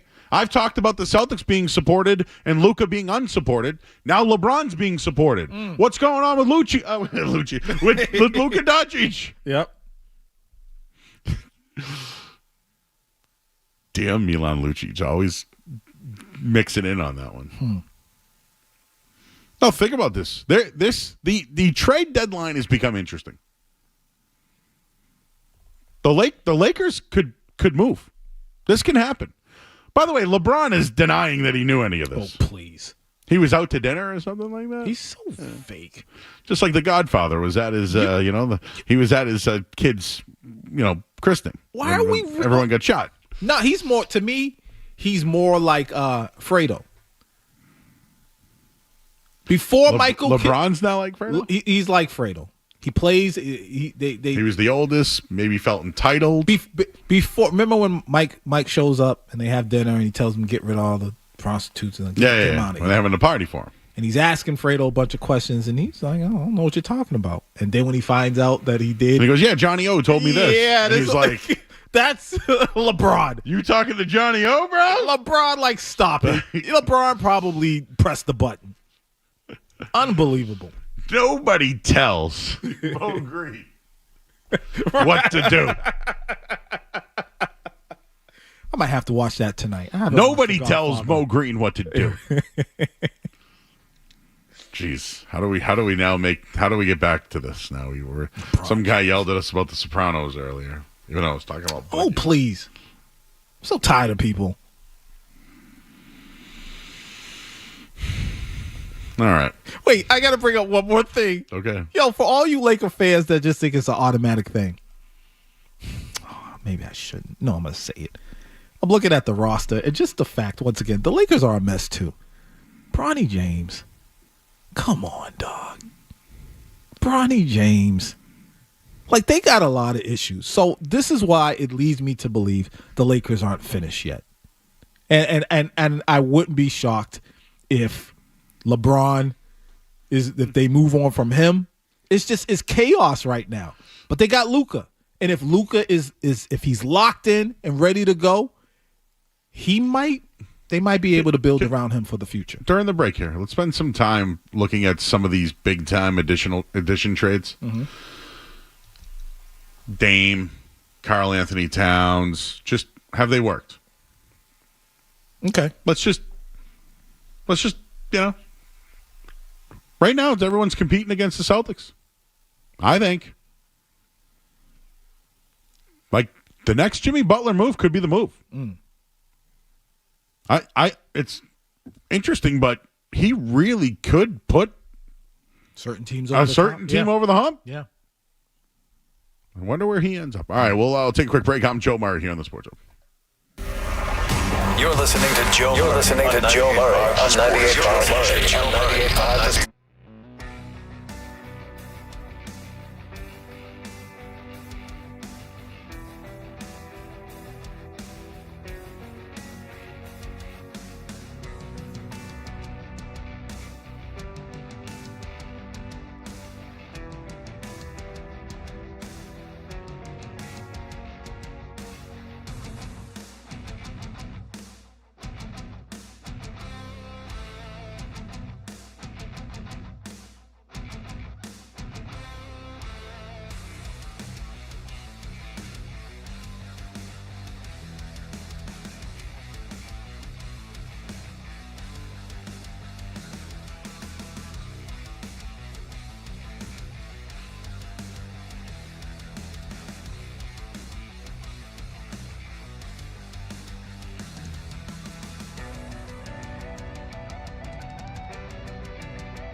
All right, back here 98.5, the Sports Hub. Old interns checking in. Christina is here. Street team is here. They've been working. So it's good to see everybody. They work hard. They show up every day. Listen, if you want to get into the business, that's the pipeline, bro. They do what they got to do. It's like Joe Mazzulla. Remember, he was on the third row. Oh yeah, he's coaching on the third row. Now he's the main guy. Yeah, he didn't act like he knew it all. He was always willing to learn and to fine tune his game. And do you think he knows it all now? To go look at, he need to get it. No, he goes home. He looks in the mirror and says, "I gotta improve here, improve here." Luka, I don't know. I don't know if he does that. So recent stars to get traded. Has Damian Lillard helped the Bucks? No.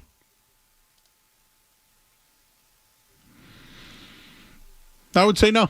My take at the time was that I thought that Porzingis would be more of an impact than Dame, and I think that's where even though Porzingis has missed more time. Mm-hmm. How about Karl Anthony Towns to New York? So far, so good. So far, so good. I agree. Mm-hmm. DiVincenzo is a little upset that he got traded, but am I missing any others like Kevin Durant to the Phoenix Suns? Did that work? That one's I thought the Suns would be better, so I'm a little bit disappointed with that. And then we'll see about Jimmy Butler or De'Aaron Fox, Zach LaVine. I mean, there's some fringe guys. Brandon Ingram's a good player, right? He played for the Lakers before. Right. What do the Celtics do, if anything? So the one thing I will mention is this. Is this now something where, ownership was involved in this, no doubt about it. They're not paying a Supermax. Whether they want to say it is about that or not, they're out of a Supermax contract. And now they're going to fill that slot with Anthony Davis. That's just the truth of it. They could still trade Anthony Davis next year in the offseason, whose contract's up. They'll probably get a boatload for it. They could probably trade Kyrie Irving and get a boatload for it. So although they might not be able to win a championship right away, could they turn those two max contracts into the next max players? So that's why I think what they're doing is stupid, because it's too much of a risk. Like, you got a top 5 player in the league, you got to invest in him. So when I keep saying stupid, I think it was really stupid. The Lakers, on the other hand, now have LeBron aging, but Luka as a guy that they can give a max contract to and stay there for a long time. And we've already seen people want to play with Luka. It just doesn't work out, right? That's really the question. But they have 2 young players that they could move on from and the money for another max contract. And the Lakers will pay. So I think they're in better shape. Long term, who's in better shape, Celtics or Lakers? I'll say the easy answer is the Celtics because of Tatum and Brown. Right. Duos, Doncic and LeBron versus Tatum and Brown. It's Tatum and Brown. Tatum and Brown all day. All day. Mm-hmm. What's the only thing that can get in the way of the Celtics? Money and themselves. Yeah. Would they make a move like this? Like, if you woke up today and the Celtics have traded Jaylen Brown to the Houston Rockets. Mm-hmm. In return, they get Amen Thompson and Jabari Smith and 5 first-round picks. Although those are nice young players and helping you for the future, you're not good anymore. You're not. I mentioned this about the Bruins. I think they've lost their identity because they moved on from Allmark. Like, Swayman and Allmark was their identity. Now they give up goals. I mean, they had how many goals this week? They give up 6 goals or more. 18 times this year. They've given up more than 3 goals this year. That was their identity. Not to cross sports, but like when you lose your star player, I think Dallas did this. I think they lost their star player, and now they're irrelevant. Lakers are relevant again. The only way the Celtics become unrelevant is if they move on from Tatum and or Brown. Everybody else, I do it. Can move, yeah. Including KP, including Drew Holiday. Mm-hmm. Yeah. Do you think they make a move before the deadline with the impending sale?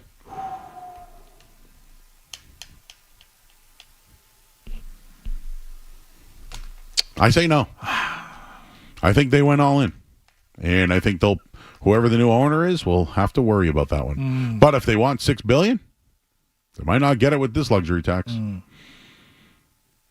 The other thing we talked about was the Jimmy Butler effect. De'Aaron Fox is a star player. He's one of the fastest guys in the league. Stud. Funny how Sacramento's been pretty good without him, though. Weird. But I think realistically there weren't a lot of options for Miami because Butler has hurt his value. Yes. His behavior is unacceptable. I'm sorry. Now that the Lakers are in the mix, they'll take him. Dallas could too. That's a crazy mix, though. That's a crazy and mix. I think the only way to do it is to mix in De'Aaron Fox in a 3-team trade. Because Miami now gets De'Aaron Fox. The Lakers will get the worst of the deal in Jimmy Butler. And listen, Milwaukee's still in the mix there, right?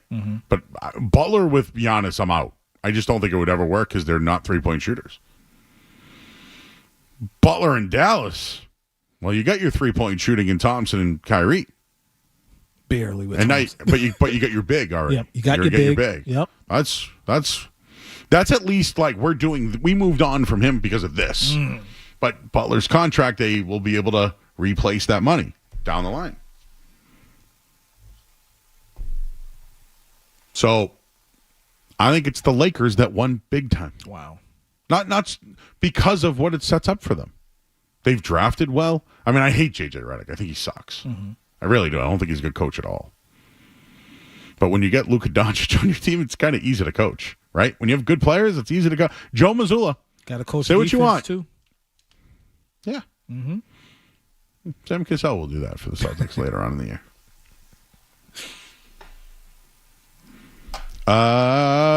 Jeff's in Rhode Island. Hey, Jeff. Hey guys, how's it going? Good. Good. Yeah, regarding the trade last night. First off, there's no way LeBron didn't have his hands in this in some way. The guy basically controls the personnel on that team.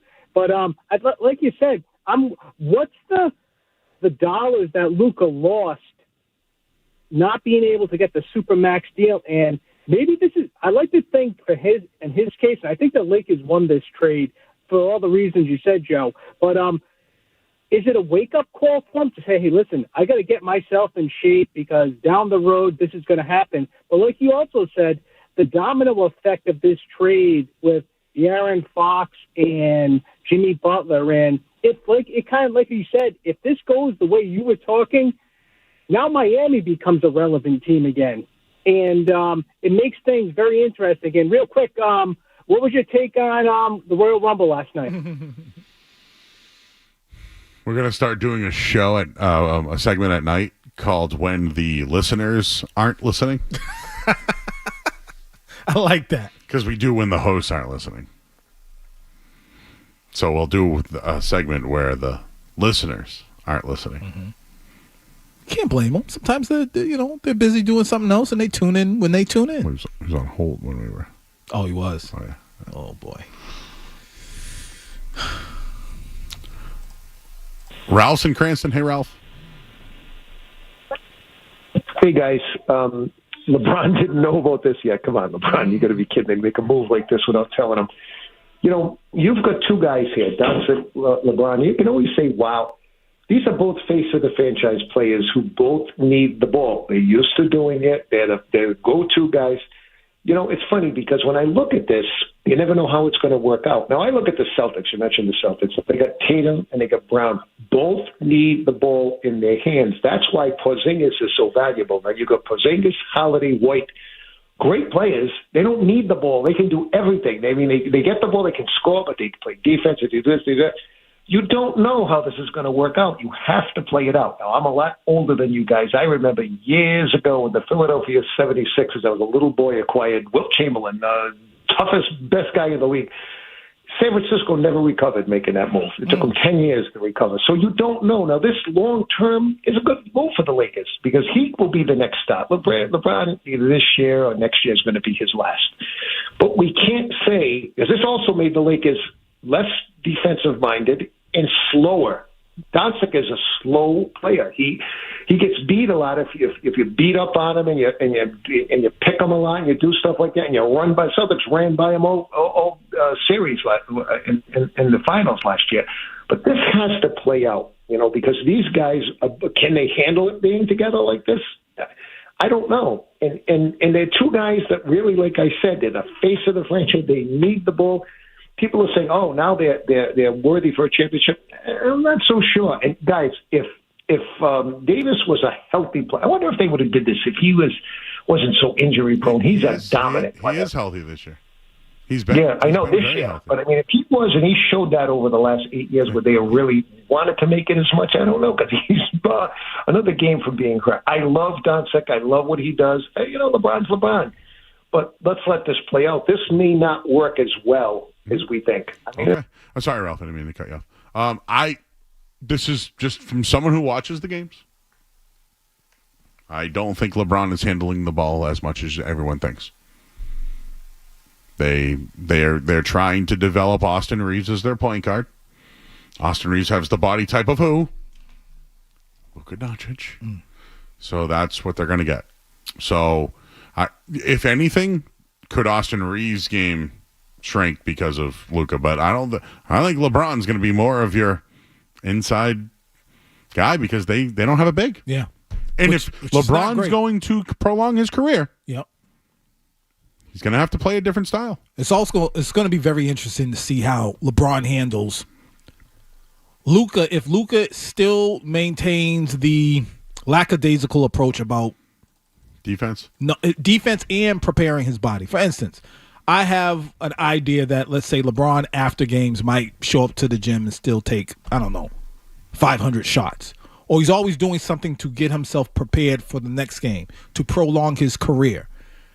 How will LeBron act if he looks across the locker room and he sees Luka drinking a beer? If he sees Luka not staying in shape, not doing what he needs to do to be ready to perform at the max? That's going to be very interesting. And maybe the thought process is Luka shows up and we have LeBron and James here, who is he's one of the greatest of all times, and maybe he can help teach, train. I hate saying that because Luka's not a rookie, but just be an example for Luka on how to take care of your body and to do this NBA thing for real, not just depending on your talent. You know who's giving analysis right now on this big trade? Who? O'Shea Jackson Jr. and my friend Ice Cube. Okay, what's he saying? They think it's a great deal for the Lakers. Like I said, Dallas Cowboys fans and Lakers fans are like neck and neck. I think that for Celtics fans, this has made the Lakers relevant again. That's what I think. There's a difference between relevant and good, though. And we don't know yet. You're right. We really just don't know. Deion Sanders in Colorado were relevant. They weren't good. Weren't good. All right. Today was Groundhog Day, everybody. Oh, God. What a waste. Groundhog Day. Funny. We'll do that coming up next here on 98.5 The Sports Hub. More Joe Murray coming up on The Sports Hub.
from his wintry nap at dawn on Gobbler's Knob. Phil looked to the skies and then, speaking in groundhogese, directed the president to the proper scroll, which reads, "It's Groundhog Day, and maybe life is on a loop, but I miss my burrow, I miss my coop. So I'm headed back down. There's a shadow up here. Get ready for 6 more weeks of winter this year." Back here at 98.5 this morning. Gobbler's Knob. So I actually liked the movie Groundhog Day. Hey, it's I wasn't Nate a fan. What was his name? Not Nate Schneebly. That's what? School of Rock?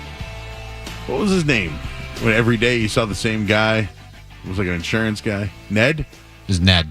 Ned. That guy. Another reason why it's Groundhog Day is I just would like to let all the Celtics fans know and remind them that people thought that Tatum and Brown weren't tough enough. This guy. They thought that they couldn't win. What was their age? 20. Well, I guess around 25. They had upcoming super max contracts, and people said that they couldn't win. They're not tough enough. Now, I know Luka Doncic, it's about his weight, and it's his commitment to conditioning. And Dallas decided not to go forward. And I think they're stupid for that. And I credit the Celtics for sticking with Jaylen Brown and Jason Tatum. That's the take. But I just, when you call today and you talk about, because Mark Dendero's coming up next, and when you call him, you say to him, Luka, we're saying the same things about Luka now that they said about the Celtics, and I just want to be consistent, and that's where I'm going with Groundhog Day. By the way, I think it's stupid that there's, what is the, Phil comes out. Puxatawny. What is that animal again? A groundhog. Oh, it's a groundhog. Yeah. What does a groundhog do? You okay, No, Joe? no, we're leaving in 3 minutes. You want the technical term? Oh, man. You know what I will say is refreshing? I don't know how our listeners feel, but I can't do Senior Bowl talk. Really? I love the draft, but like...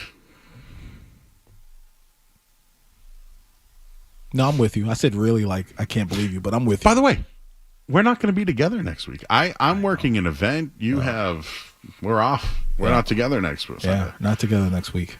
Do you have a pick for the Super Bowl? I think it's the Eagles, man. This is I'm saying it simply because, not because I hate the Chiefs. That is true.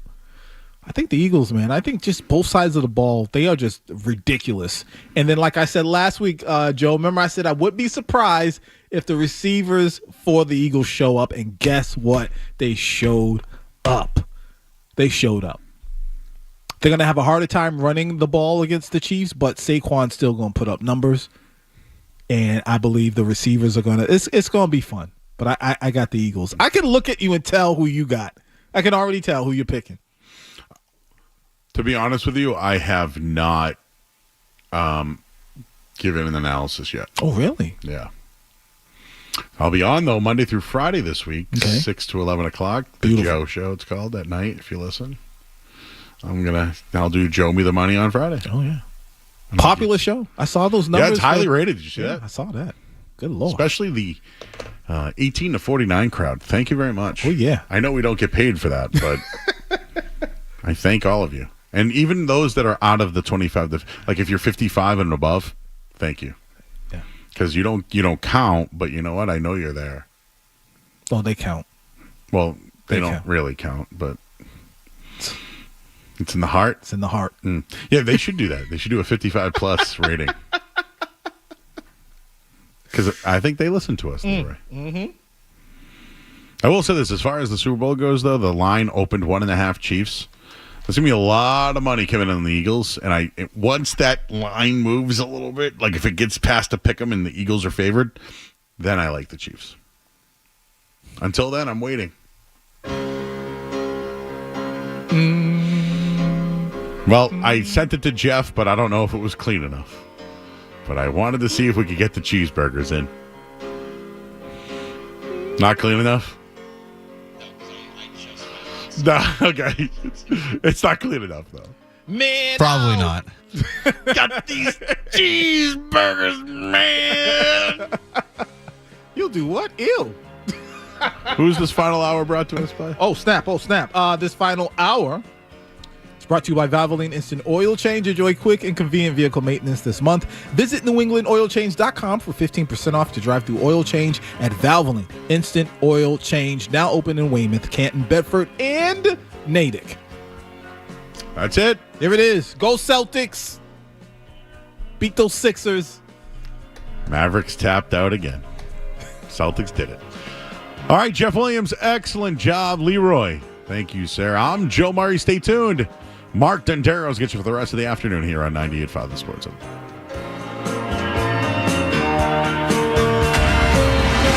Don't go anywhere. There's more Joe Murray. On the way on 98.5 The Sports Hub. Calling all New England skiers and snowboarders. Tenny Mountain just received a